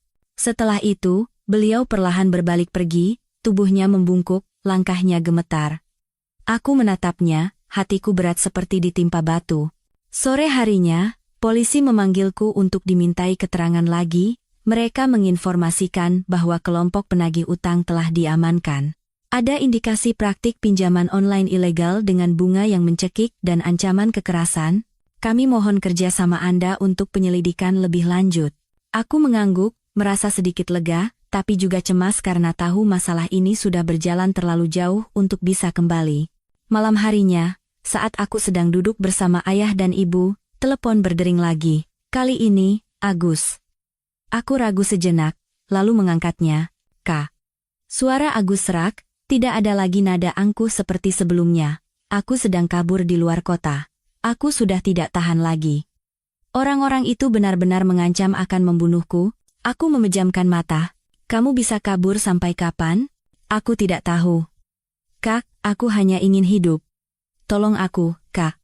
Aku mendengar ketakutan yang tulus dalam suaranya, tapi aku menjawab dengan sadar. Agus, aku tidak bisa menukar nyawaku untukmu. Satu-satunya cara kamu selamat adalah menyerahkan diri ke polisi, bekerja sama dalam penyelidikan. Hanya hukum yang bisa melindungimu. Agus menangis di telepon. Aku takut. Kamu takut? Aku juga takut. Tapi kalau kamu tidak menyerahkan diri, seluruh keluarga akan hidup dalam ketakutan selamanya. Di seberang sana hanya terdengar suara napas terengah-engah. Lama sekali, sebelum Agus berkata pelan, biar aku pikirkan dulu. Percakapan berakhir. Aku meletakkan telepon, kedua tanganku terasa dingin. Aku tahu kata-kataku benar, tapi juga cukup kejam untuk mendorong seseorang ke persimpangan jalan tanpa bisa mundur. Malam itu, aku bermimpi melihat rumah tua runtuh diiringi jeritan banyak orang. Aku terbangun dengan keringat dingin, jantung berdebar kencang. Di luar, langit masih gelap. Aku bangkit duduk, menatap ayah dan ibu yang tidur nyenyak di kamar sebelah. Dalam hati, aku berdoa agar semuanya cepat berakhir. Keesokan paginya, ponselku bergetar tanpa henti. Pesan dari nomor tak dikenal, Agus sudah menyerahkan diri. Aku duduk terpaku. Semenit kemudian, Bagas menelepon, suaranya lelah. Agus menyerahkan diri ke polisi, Nir. Dia mengaku soal pinjaman online ilegal itu. Ibu pingsan. Aku tertegun. Bagaimana keadaan ibumu? Dokter bilang tekanan darahnya turun karena syok. Tidak kritis, tapi harus dirawat intensif. Aku terdiam. Di benakku, terbayang lagi ibu mertuaku berlutut di depan gerbang. Aku sekaligus putus asa. Hatiku terasa pilu. Lalu, kamu akan bagaimana sekarang? Bagas menghela napas. Aku sedang di rumah sakit. Nir. Bagaimanapun beliau adalah ibuku. Aku masih berharap, kalau kamu bisa, aku tidak menunggunya selesai. Aku tahu apa yang ia inginkan, Bagas, soal hukum, aku tidak akan ikut campur. Tapi dari sisi kemanusiaan, aku tidak akan memotong jalan hidup siapapun. Soal bagaimana membantunya, aku tidak bisa berjanji. Bagas terdiam lama sekali, lalu berkata pelan, terima kasih, Nir. Aku menutup telepon, hatiku bimbang. Aku bukan lagi menantu keluarga itu, dalam arti yang sesungguhnya, tapi aku juga bukan orang yang tidak punya perasaan. Aku hanya mengingatkan diriku sendiri, batasan harus jelas. Sore harinya, ayah memanggilku duduk di teras. Kamu dan Bagas bagaimana? Aku duduk di samping ayah, menjawab pelan. Secara hukum, dia masih suamiku. Yah. Tapi aku tidak merasa menjadi istrinya lagi. Ayah menatapku lama, matanya sedih tapi tenang. Kalau begitu, kamu harus berpikir baik-baik. Pernikahan bukan hanya soal cinta, tapi juga karakter. Orang yang tidak berani membela istrinya di hadapan keluarganya sendiri, nantinya akan sulit membela istrinya dari badai di luar sana. Aku mengangguk. Kata-kata ayah telah kurasakan sendiri sepanjang perjalanan ini. Malam harinya, saat aku sedang merapikan dokumen, Bagas datang. Dia berhenti di depan gerbang rumah, penampilannya kuyu, pakaiannya kusut, matanya cekung. Ibuku menatapku ragu. Kamu mau bicara dengannya, nak? Aku terdiam beberapa detik, lalu mengangguk. Aku berjalan ke gerbang. Bagas menatapku, suaranya pelan dan bergetar. Nir, aku tidak akan masuk. Aku hanya ingin bicara beberapa kata denganmu. Aku berdiri menjaga jarak yang pantas, katakanlah. Hari ini aku baru benar-benar sadar betapa lemahnya aku. Adikku ditahan polisi, ibu terbaring di rumah sakit, dan aku di tengah-tengah tidak bisa menolong siapapun, suaranya terisak. Aku tahu semuanya berawal dariku. Jika aku cukup tegas, cukup sadar, mungkin tidak akan mendorongmu sejauh ini. Aku menatapnya. Hatiku pilu. Sekarang bicara seperti itu, apa bisa mengubah sesuatu? Bagas menggeleng. Tidak. Aku hanya ingin kamu tahu, aku tidak pernah berniat menyakitimu, aku hanya lemah. Aku mengatupkan bibir. Dalam masalah seperti ini, kelemahan terkadang adalah cara untuk menyakiti orang lain. Bagas menunduk. Beberapa saat kemudian, dia mengeluarkan selembar kertas dari sakunya. Ini surat cerai. Aku sudah tanda tangan. Kalau kamu setuju, kita sudahi sampai di sini. Aku tidak punya muka untuk menahanmu lagi. Aku menerima surat cerai itu, tanganku sedikit gemetar. Aku sudah menantikan saat ini begitu lama, tapi ketika tiba, hatiku masih terasa bergetar. Kenapa kamu memutuskan ini? Karena aku sadar, kamu tidak akan pernah hidup tenang jika masih menyandang status sebagai istriku. Keluargaku sudah terlalu banyak membuatmu menderita. Aku menatapnya. Untuk pertama kalinya setelah semua ini terjadi, aku melihat kesadaran yang tulus di mata Bagas. Bukan permohonan, bukan paksaan. Apa kamu menyesal? Tanyaku pelan. Bagas tertawa sedih. Aku menyesal, karena tidak punya kemampuan untuk menjadi suamimu. Aku tidak berkata apa-apa lagi. Aku memegang surat cerai itu, masuk ke dalam rumah. Sebelum menutup pintu, aku menoleh ke belakang. Pulanglah. Nanti saat urusan hukumnya, aku akan menghubungimu. Bagas mengangguk, berbalik dan berjalan pergi. Bayangannya menghilang di telan lampu jalan yang kekuningan. Sunyi. Seolah satu babak kehidupan akan segera ditutup. Malam itu, aku tidak bisa tidur. Aku duduk di samping meja, membaca surat cerai itu berulang kali. Hatiku hampa. Pernikahan ini pernah menjadi mimpiku, tapi dalam waktu singkat berubah menjadi perjuangan untuk bertahan hidup. Keesokan paginya, aku menandatangani surat itu. Goresan penaku mantap, tidak gemetar seperti yang kubayangkan. Saat meletakkan pena, aku tahu aku telah sampai di ujung sebuah pilihan. Siang harinya, aku pergi ke kota untuk mengurus proses terakhir yang berkaitan dengan apartemen di Kebayoran Baru. Aku tidak ingin meninggalkan masalah yang menggantung sedikit pun. Pengacara memastikan bahwa karena apartemen dan uang 10 miliar seluruhnya adalah harta bawaan yang terdaftar sebelum menikah, Bagas tidak punya hak untuk menggugat. Semuanya diselesaikan dengan cepat, dingin, dan sesuai hukum. Aku duduk di ruang tunggu pengadilan, melihat pasangan-pasangan suami istri yang keluar masuk dengan berbagai ekspresi. Ada yang menangis, ada yang tertawa sinis, ada yang diam seperti tak bernyawa. Aku sadar, disinilah akhir dari begitu banyak mimpi yang pernah indah. Bagas datang sedikit terlambat. Dia tampak lebih kurus. Melihatku, dia berhenti sejenak, lalu berjalan mendekat. Kami berdua duduk berhadapan, dipisahkan oleh meja kayu panjang. Tidak ada kemarahan, tidak ada perdebatan, yang tersisa hanyalah kelelahan yang tulus. "Kamu baik-baik saja?" tanyanya pelan. "Aku baik," jawabku. Panggilan kami sudah berubah tanpa disadari. Bagas sedikit terkejut, tapi tidak berkomentar lebih lanjut. Saat hakim membacakan putusan akhir, menanyakan apakah kami berdua secara sukarela bercerai, kami berdua menjawab ya serempak, tanpa ragu. Saat palu diketuk, aku tidak merasa sakit, tidak merasa lega.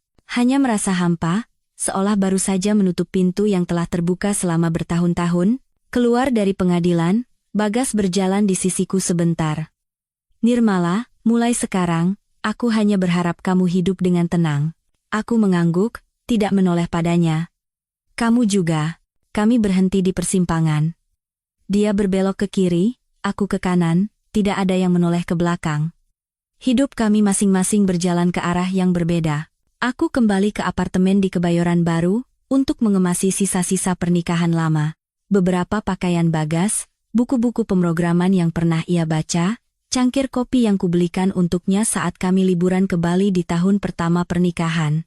Semuanya kukumpulkan dalam kardus, lalu menelepon Bagas agar satpam di lobi yang menyerahkannya. Aku tidak ingin bertemu dengannya secara pribadi lagi. Saat pintu tertutup, aku berdiri di tengah ruang tamu yang luas. Tidak ada suara orang, tidak ada kehangatan keluarga. Anehnya, aku tidak merasa kesepian. Aku merasa ringan, seolah baru saja meletakkan beban berat yang telah kupikul bertahun-tahun tanpa sadar. Seminggu kemudian, aku pindah kembali untuk tinggal permanen bersama ayah dan ibu. Apartemen di Kebayoran Baru kusuakan untuk jangka panjang, agar ada pemasukan yang stabil. Ayah dan ibu tidak banyak bertanya soal perceraian, hanya memasak makanan yang lebih bergizi, menambahkan jahe ke dalam sup agar aku bisa tidur lebih nyenyak. Setiap sore, ayah akan mengeluarkan kursi ke teras, memanggilku untuk minum teh bersama. Suatu kali, ayah bertanya, "Kamu menyesal, nak?" Aku berpikir lama, lalu menjawab, "Aku hanya menyesal satu hal, tidak lebih cepat percaya pada intuisiku sendiri." Ayah menghela napas pelan. Manusia memang seringkali harus membayar harga untuk bisa sadar tentang Bagas. Setelah bercerai, sesekali ia masih mengirim pesan singkat, "Jaga kesehatan." Aku tidak membalas, tapi juga tidak memblokirnya. Aku tidak ingin mengubah masa lalu menjadi permusuhan. Kami sudah berjalan terlalu jauh untuk bisa kembali, tapi pernah cukup saling mencintai untuk tidak perlu menyimpan dendam. Tentang Agus, hukuman yang diterimanya tidak terlalu berat karena ia mengaku jujur dan kooperatif dalam penyelidikan, tapi masa mudanya tetap terpotong. Ibu mertuaku, sejak keluar dari rumah sakit, diminta pulang kampung. Sejak itu beliau tidak pernah lagi ke kota. Bagas memberitahuku melalui pesan terakhirnya. "Ibu sudah sangat tua. Sering mengigau memanggil namamu." Membaca pesan itu, aku duduk terdiam lama. Aku tidak senang, tidak sedih. Hanya merasa kasihan pada seorang wanita yang mencurahkan seluruh cinta dan harapannya pada dua anak laki-lakinya, tapi pada akhirnya tidak bisa menjaga siapapun dengan utuh. 3 bulan setelah perceraian, aku kembali fokus bekerja. Aku meminta untuk bertanggung jawab atas proyek-proyek sulit, yang mengharuskanku sering dinas keluar kota. Aku ingin menyibukkan diri, hingga tidak punya waktu untuk memikirkan hal lain. Di malam-malam di kota asing, aku duduk sendirian di depan jendela hotel, menatap mobil yang lalu lalang seperti jejak cahaya tanpa awal dan akhir. Aku sadar, kesendirian tidak semenakutkan yang kukira, jika di dalam hati kita tetap menjaga ketenangan. Suatu sore di akhir tahun, aku pulang lebih awal dari biasanya. Ayah sedang menyalakan dupa lagi di altar ibu. Aroma dupa menguar pelan di rumah yang sunyi. Aku berdiri di belakang ayah, menundukkan kepala. Bu, sekarang aku baik-baik saja. Ayah menoleh menatapku, matanya berbinar dengan kelegaan yang tulus. Ibumu di surga pasti tenang sekarang. Malam itu, kami makan malam sederhana. Sayur bening, ikan goreng dengan sambal dan lalapan. Tapi aku makan dengan lebih lahap daripada pesta manapun saat aku menjadi menantu di sana. Tidak ada tekanan, tidak ada beban, tidak perlu menjaga setiap ucapan. Saat membereskan meja, ibu berkata pelan, "Kamu sudah punya rencana untuk masa depan?" Aku tersenyum. "Aku belum berpikir untuk menikah lagi, Bu. Aku ingin hidup untuk diriku sendiri dulu sebentar." Ibu mengangguk, tidak bertanya lebih lanjut. Malam itu, aku berbaring di kamar lamaku, mendengar suara angin yang menyusup melalui celah pintu.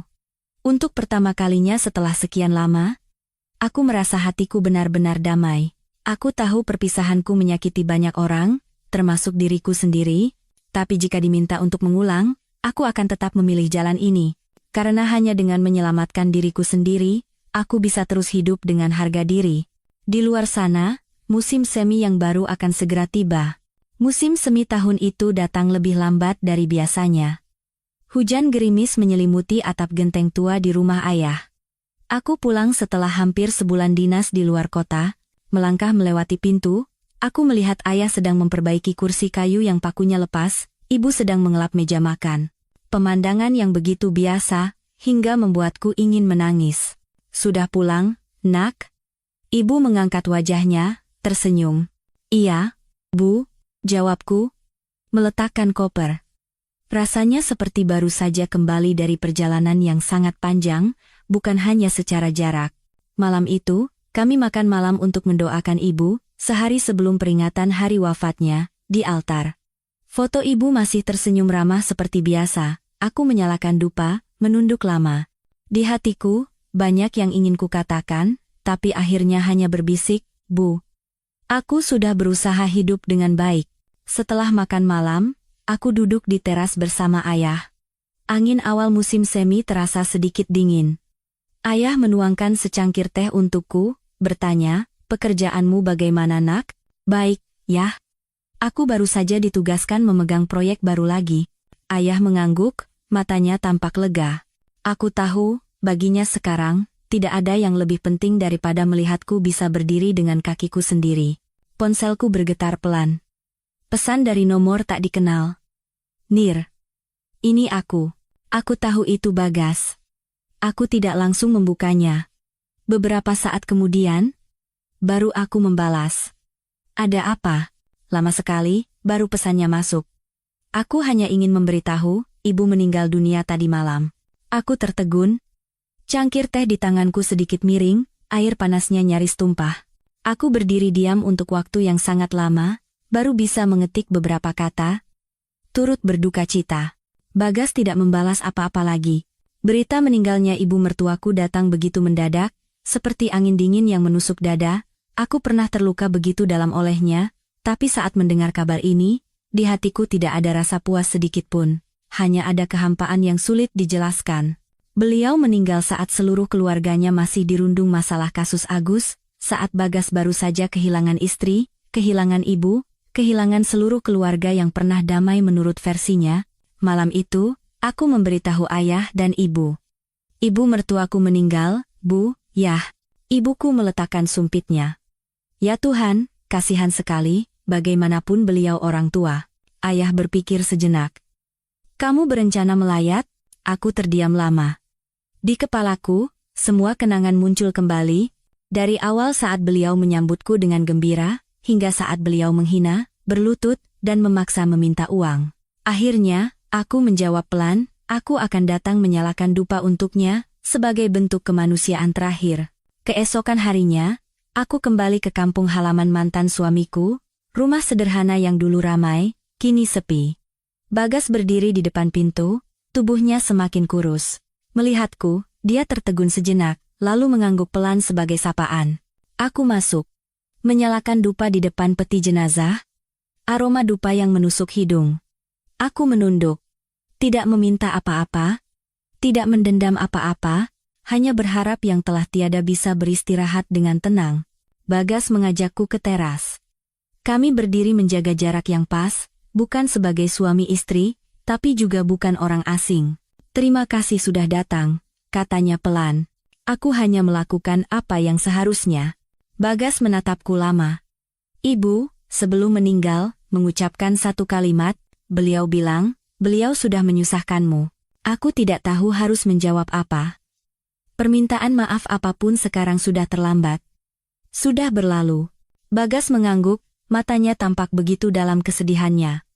Agus di penjara, mendengar kabar ibu meninggal, dia menangis sampai pingsan. Dia titip pesan padaku untuk meminta maaf padamu. Aku menghela napas pelan. Aku tidak membencinya lagi. Tapi memaafkan bukan berarti kita bisa kembali seperti dulu. Bagas menatapku sedih. Aku mengerti. Sebelum aku pergi, dia mengucapkan satu kalimat. Nir, andai saja hari itu aku lebih kuat. Aku memotongnya, suaraku tenang. Tidak ada andai saja, Bagas. Semua orang sudah memilih jalannya masing-masing. Dalam perjalanan pulang, aku duduk di dalam mobil, menatap hujan gerimis di luar jendela. Hatiku tidak sesedih yang kukira. Mungkin, air mata untuk pernikahan itu sudah lama kukuras habis.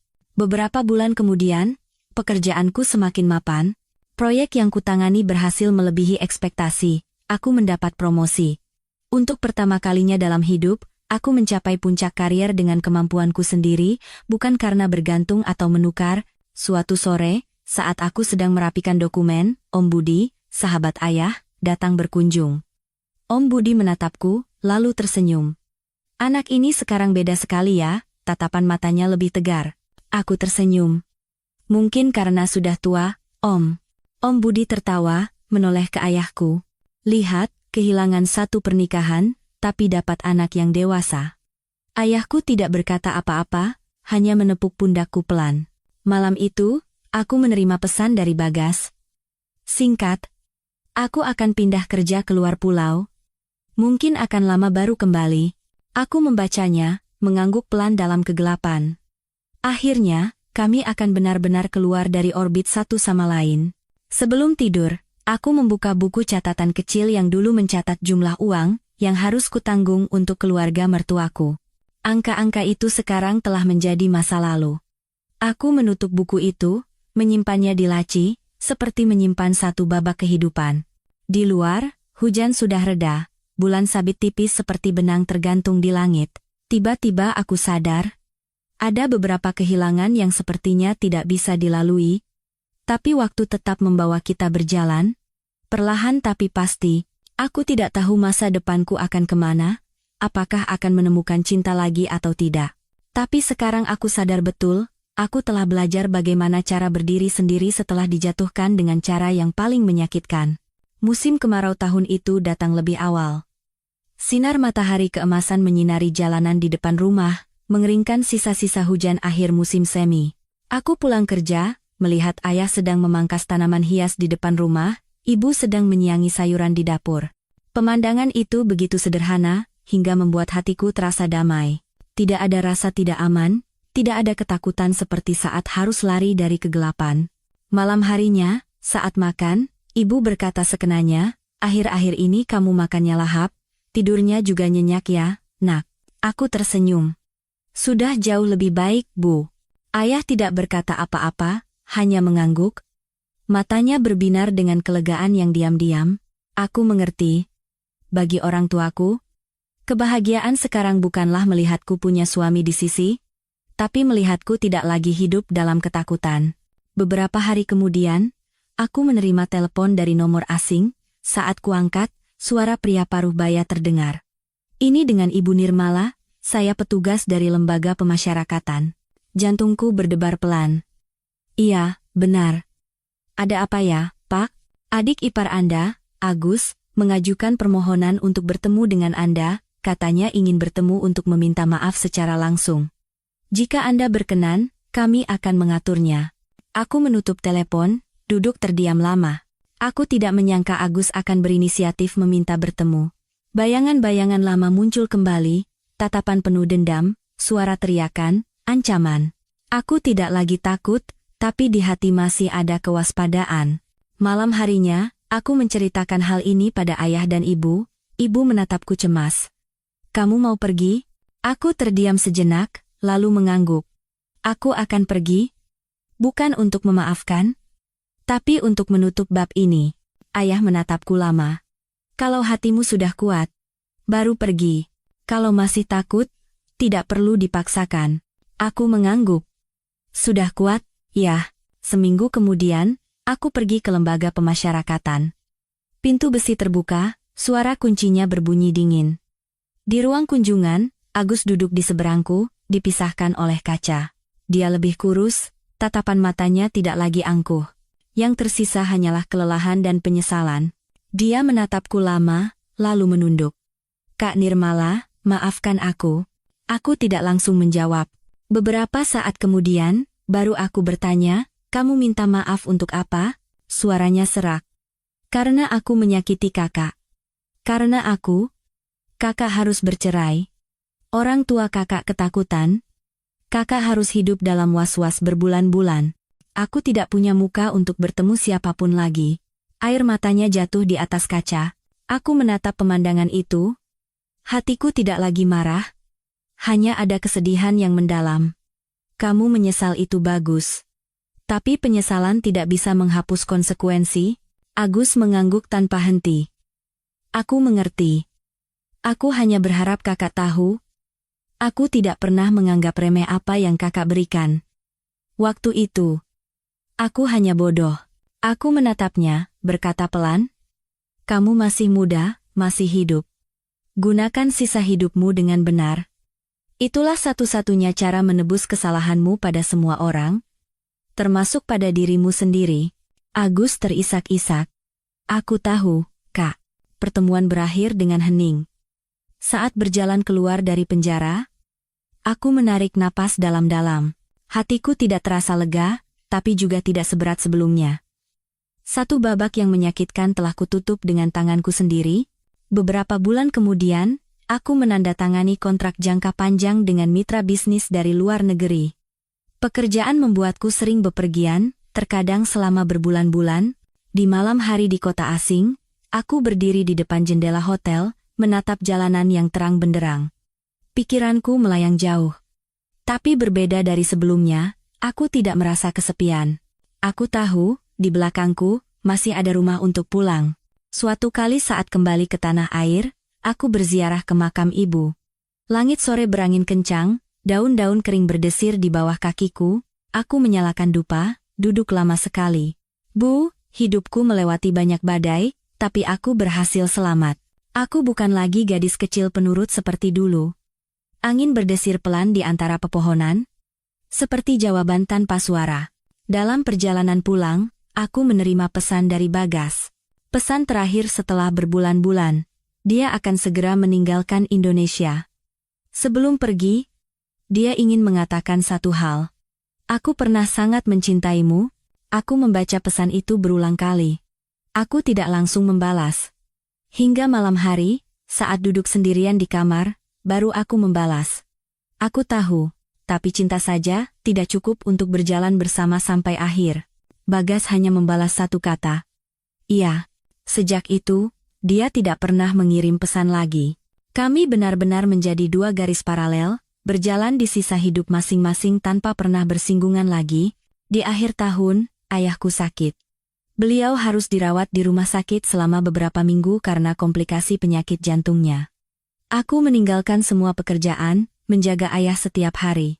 Ayah berbaring di ranjang pesakitan, menatapku memegang mangkuk bubur, meniupnya setiap sendok, lalu berkata pelan, dulu waktu kamu kecil, ibumu juga merawat ayah seperti ini.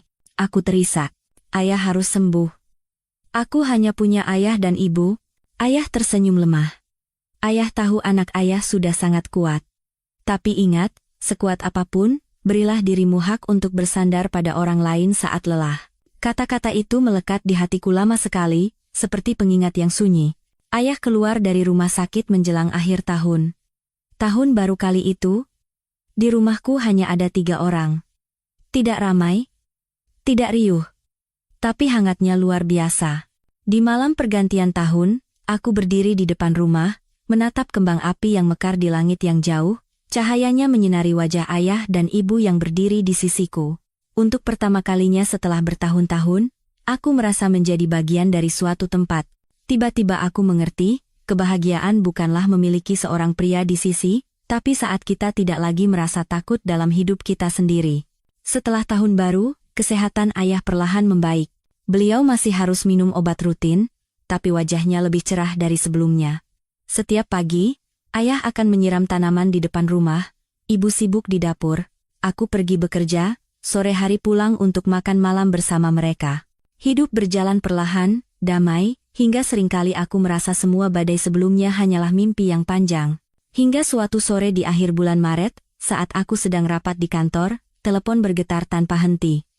Nomor Bagas. Aku ragu cukup lama, baru berjalan keluar ruangan untuk mengangkatnya. Nir, aku ada kabar untukmu. Suaranya di seberang sana lelah dan serak. Kabar apa? Agus? Adikku. Bunuh diri di penjara. Tidak tertolong. Aku berdiri terpaku di koridor yang terang benderang. Telingaku berdengung.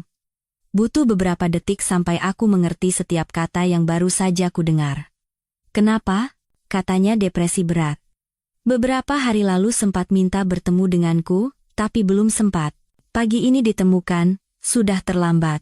Aku bersandar di dinding, tubuhku lemas. Meskipun sudah menyiapkan diri untuk banyak hasil yang buruk, aku tidak pernah menyangka akan berakhir seperti ini. Bayangan Agus menunduk menangis di ruang kunjungan tiba-tiba muncul dengan jelas. Aku turut berduka cita. Kataku pelan. Bagas terdiam lama sekali, lalu berkata dengan suara rendah, aku tahu kamu sudah tidak ada hubungannya.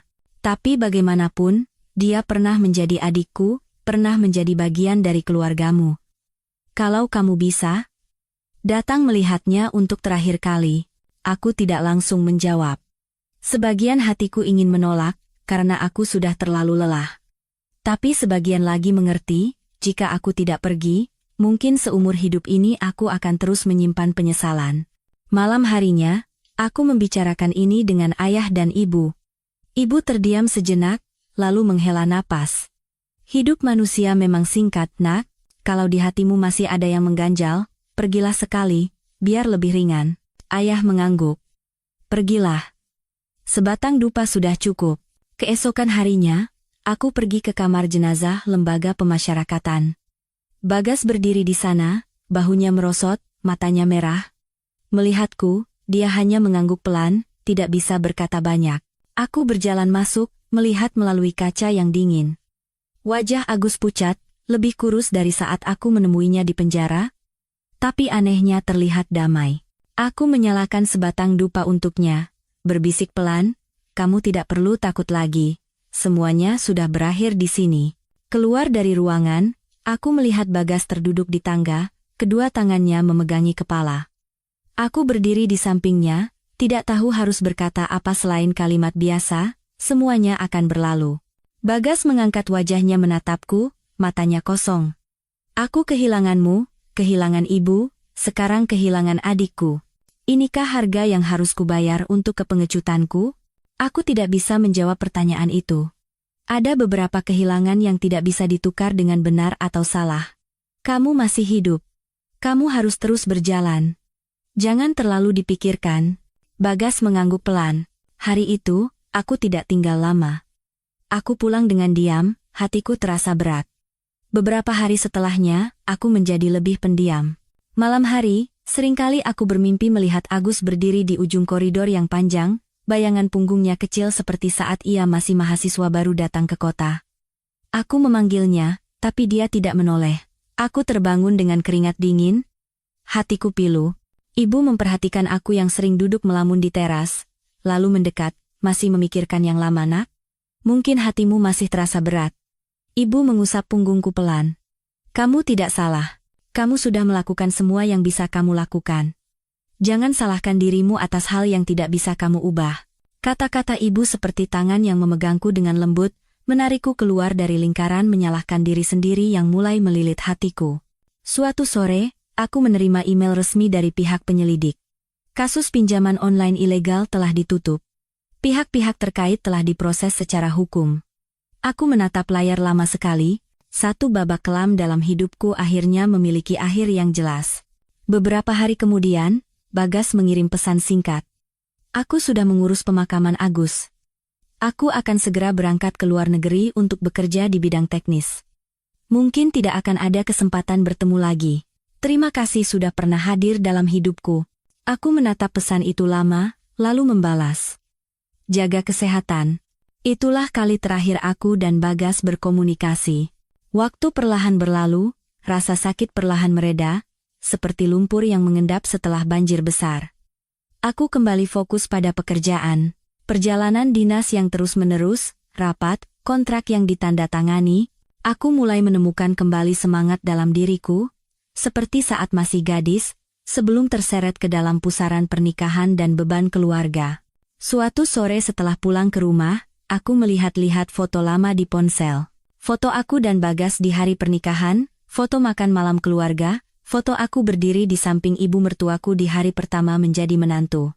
Aku tidak menghapusnya, tapi juga tidak lagi merasa sakit seperti dulu. Semuanya sekarang seperti film lama yang sudah selesai ditonton, hanya menyisakan sedikit rasa sedih, tapi tidak lagi menghantui. Aku berjalan ke teras, menatap bulan purnama di langit. Saat itu, tiba-tiba aku sadar, aku telah berhasil melewati semua tragedi itu tanpa tumbang. Aku kehilangan banyak hal, tapi aku berhasil menyelamatkan diriku sendiri. Ayah keluar dari dalam rumah, memberikan segelas teh hangat padaku. Anak ayah sekarang kelihatannya sudah sangat berbeda. Berbeda bagaimana, Yah? Matamu lebih terang. Tidak lagi menghindar. Aku tersenyum, menyandarkan kepala di bahu ayah dengan lembut. Mungkin karena aku tidak punya apa-apa lagi untuk lari. Angin malam bertiup sepoi-sepoi, membawa aroma bunga jeruk yang baru mekar. Aku memejamkan mata, menarik napas dalam-dalam.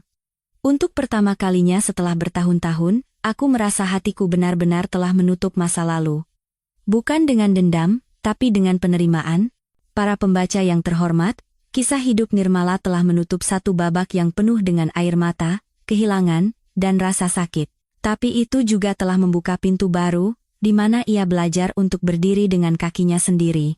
Dari seorang istri yang penurut, yang hidup lebih untuk orang lain daripada untuk dirinya sendiri, Nirmala mengerti sepenuhnya bahwa cinta tidak berarti pengorbanan buta, dan pernikahan bukanlah panggung untuk mempertaruhkan seluruh hidup demi kedamaian orang lain. Ada harga yang harus dibayar dengan air mata, dengan waktu hidup. Tapi jika tidak cukup berani untuk berhenti, yang akan tumbang pada akhirnya adalah diri kita sendiri. Dalam kehidupan nyata, terutama dalam urusan rumah tangga dan keluarga, semoga kita semua selalu menjaga pelampung penyelamat yang pantas untuk diri kita sendiri. Itulah harga diri, kemanusiaan, kemandirian, dan kemampuan untuk melindungi diri sendiri. Uang bisa habis, cinta bisa memudar. Tapi jika Anda kehilangan diri Anda sendiri, Anda tidak akan punya apa-apa lagi.